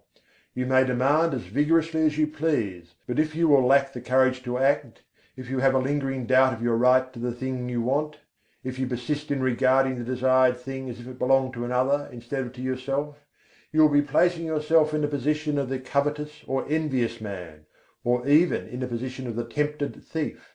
In such a case your mind will revolt at proceeding with the work, for it instinctively will recoil from the idea of taking what is not your own. The mind is honest. But when you realize that the best the universe holds belongs to you as a divine heir, and that there is enough for all without your robbing any one else, then the friction is removed and the barrier broken down, and the law proceeds to do its work. I do not believe in this humble business. This meek and lowly attitude does not appeal to me, there is no sense in it at all. The idea of making a virtue of such things when man is the heir of the universe, and is entitled to whatever he needs for his growth, happiness, and satisfaction. I do not mean that one should assume a blustering and domineering attitude of mind. That is also absurd, for true strength does not so exhibit itself. The blusterer is a self-confessed weakling, he blusters to disguise his weakness. The truly strong man is calm, self-contained, and carries with him a consciousness of strength which renders unnecessary the bluster and fuss of assumed strength. But get away from this hypnotism of humility, this meek and lowly attitude. Remember the horrible example of Uriah Heep, and beware of imitating him. Throw back your head and look the world square in the face. There's nothing to be afraid of. The world is apt to be as much afraid of you as you are of it, anyway. Be a man or woman and not a crawling thing. And this applies to your mental attitude as well as to your outward demeanour. Stop this crawling in your mind. See yourself as standing erect and facing life without fear, and you will gradually grow into your ideal. There is nothing that is too good for you, not a thing. The best there is not beginning to be good enough for you, for there are still better things ahead. The best gift that the world has to offer is a mere bauble compared to the great things in the cosmos that await your coming of age. So don't be afraid to reach out for these playthings of life, these baubles of this plane of consciousness. Reach out for them, grab a whole fistful, play with them until you are tired. That's what they are made for anyway. They are made for our express use, not to look at, but to be played with, if you desire. Help yourself. There's a whole shop full of these toys awaiting your desire, demand, and taking. Don't be bashful. Don't let me hear any more of this silly talk about things being too good for you. Pshaw! You have been like the emperor's little son, thinking that the tin soldiers and the toy drum were far too good for him, and refusing to reach out for them. But you don't find this trouble with children as a rule. They instinctively recognize that nothing is too good for them. They want all that is in sight to play with, and they seem to feel that the things are theirs by right. And that is the condition of mind that we seekers after the divine adventure must cultivate. Unless we become as little children, we cannot enter the kingdom of heaven. The things we see around us are the playthings of the kindergarten of God, playthings which we use in our game tasks. Help yourself to them, ask for them without bashfulness, demand as many as you can make use of. They are yours. And if you don't see just what you want, ask for it. There's a big reserved stock on the shelves and in the closets. Play, play, play, to your heart's content. Learn to weave mats, to build houses with the blocks, to stitch outlines on the squares, to play the game through and play it well. And demand all the proper materials for the play. Don't be bashful, there's enough to go round. But remember this: while all this be true, the best things are still only game things: toys, blocks, mats, cubes, and all the rest. Useful, most useful for the learning of the lessons, pleasant, most pleasant with which to play, and desirable, most desirable for these purposes. Get all the fun and profit out of the use of things that is possible.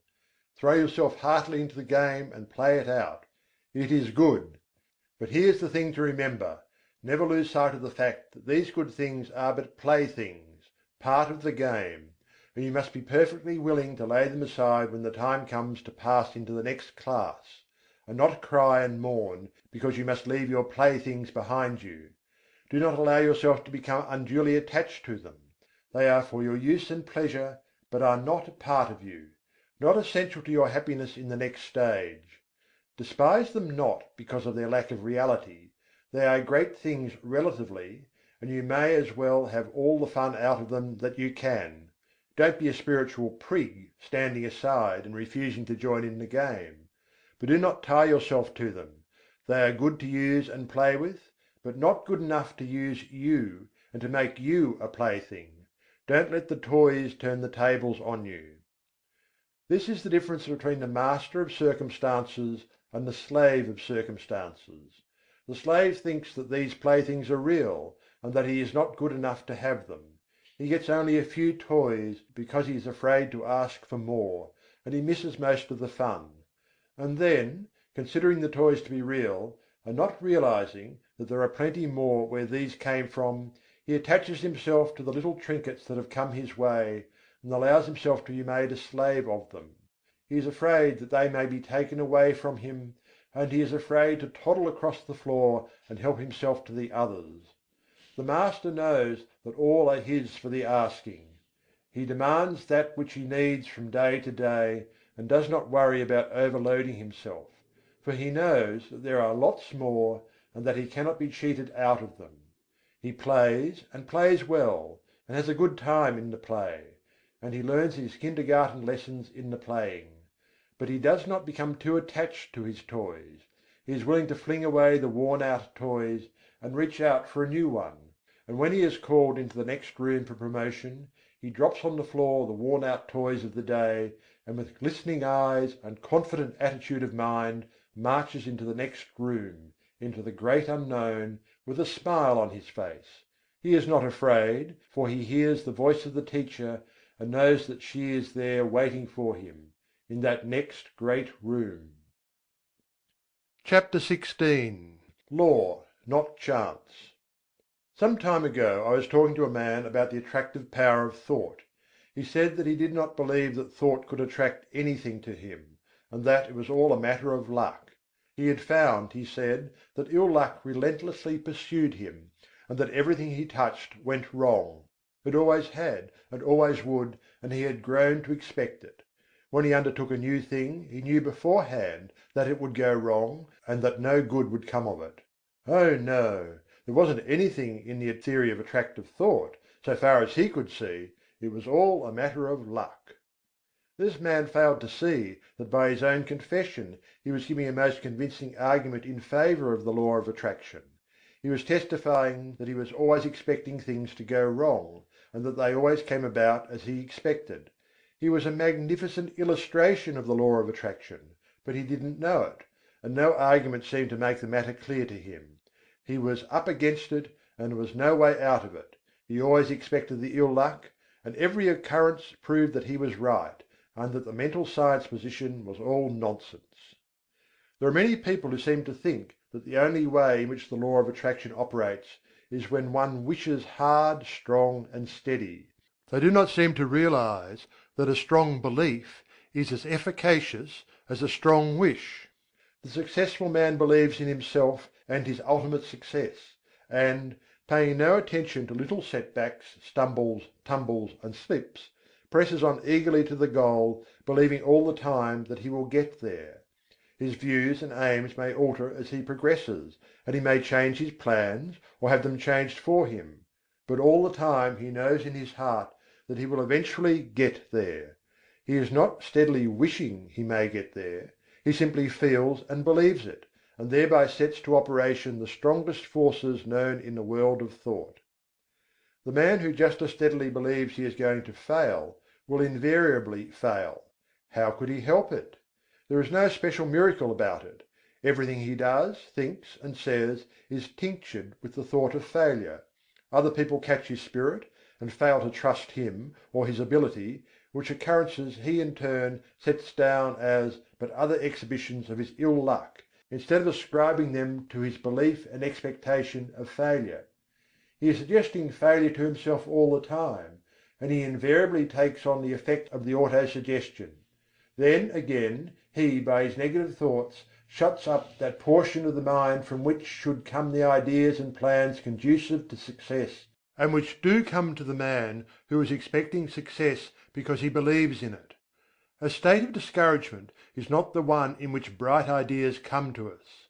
It is only when we are enthused and hopeful that our minds work out the bright ideas which we may turn to account. Men instinctively feel the atmosphere of failure hovering around certain of their fellows, and on the other hand recognize something about others which leads them to say, when they hear of a temporary mishap befalling such a one, "Oh, he'll come out all right somehow, you can't down him." It is the atmosphere caused by the prevailing mental attitude. Clear up your mental atmosphere. There is no such thing as chance. Law maintains everywhere, and all that happens, happens because of the operation of law. You cannot name the simplest thing that ever occurred by chance. Try it, and then run the thing down to a final analysis, and you will see it as the result of law. It is as plain as mathematics: plan and purpose, cause and effect. From the movements of worlds to the growth of the grain of mustard seed, all the result of law. The fall of the stone down the mountain side is not chance. Forces which had been in operation for centuries caused it. And back of that cause were other causes, and so on until the causeless cause is reached. And life is not the result of chance. The law is here too. The law is in full operation whether you know it or not, whether you believe in it or not. You may be the ignorant object upon which the law operates, and bring yourself all sorts of trouble because of your ignorance of, or opposition to the law; or you may fall in with the operation to the law, get into its current as it were, and life will seem a far different thing to you. You cannot get outside of the law by refusing to have anything to do with it. You are at liberty to oppose it, and produce all the friction you wish to. It doesn't hurt the law, and you may keep it up until you learn your lesson. The law of thought attraction is one name for the law, or rather for one manifestation of it. Again I say, your thoughts are real things. They go forth from you in all directions, combining with thoughts of like kind, opposing thoughts of a different character, forming combinations, going where they are attracted, flying away from thought centres opposing them. And your mind attracts the thought of others, which have been sent out by them consciously or unconsciously. But it attracts only those thoughts which are in harmony with its own. Like attracts like, and opposites repel opposites in the world of thought. If you set your mind to the keynote of courage, confidence, strength and success, you attract to yourself thoughts of like nature, people of like nature, things that fit in the mental tune. Your prevailing thought or mood determines that which is to be drawn toward you, picks out your mental bedfellow. You are today setting into motion thought currents which will in time attract toward you thoughts, people, and conditions in harmony with the predominant note of your thought. Your thought will mingle with that of others of like nature and mind, and you will be attracted toward each other, and will surely come together with a common purpose sooner or later, unless one or the other of you should change the current of his thoughts.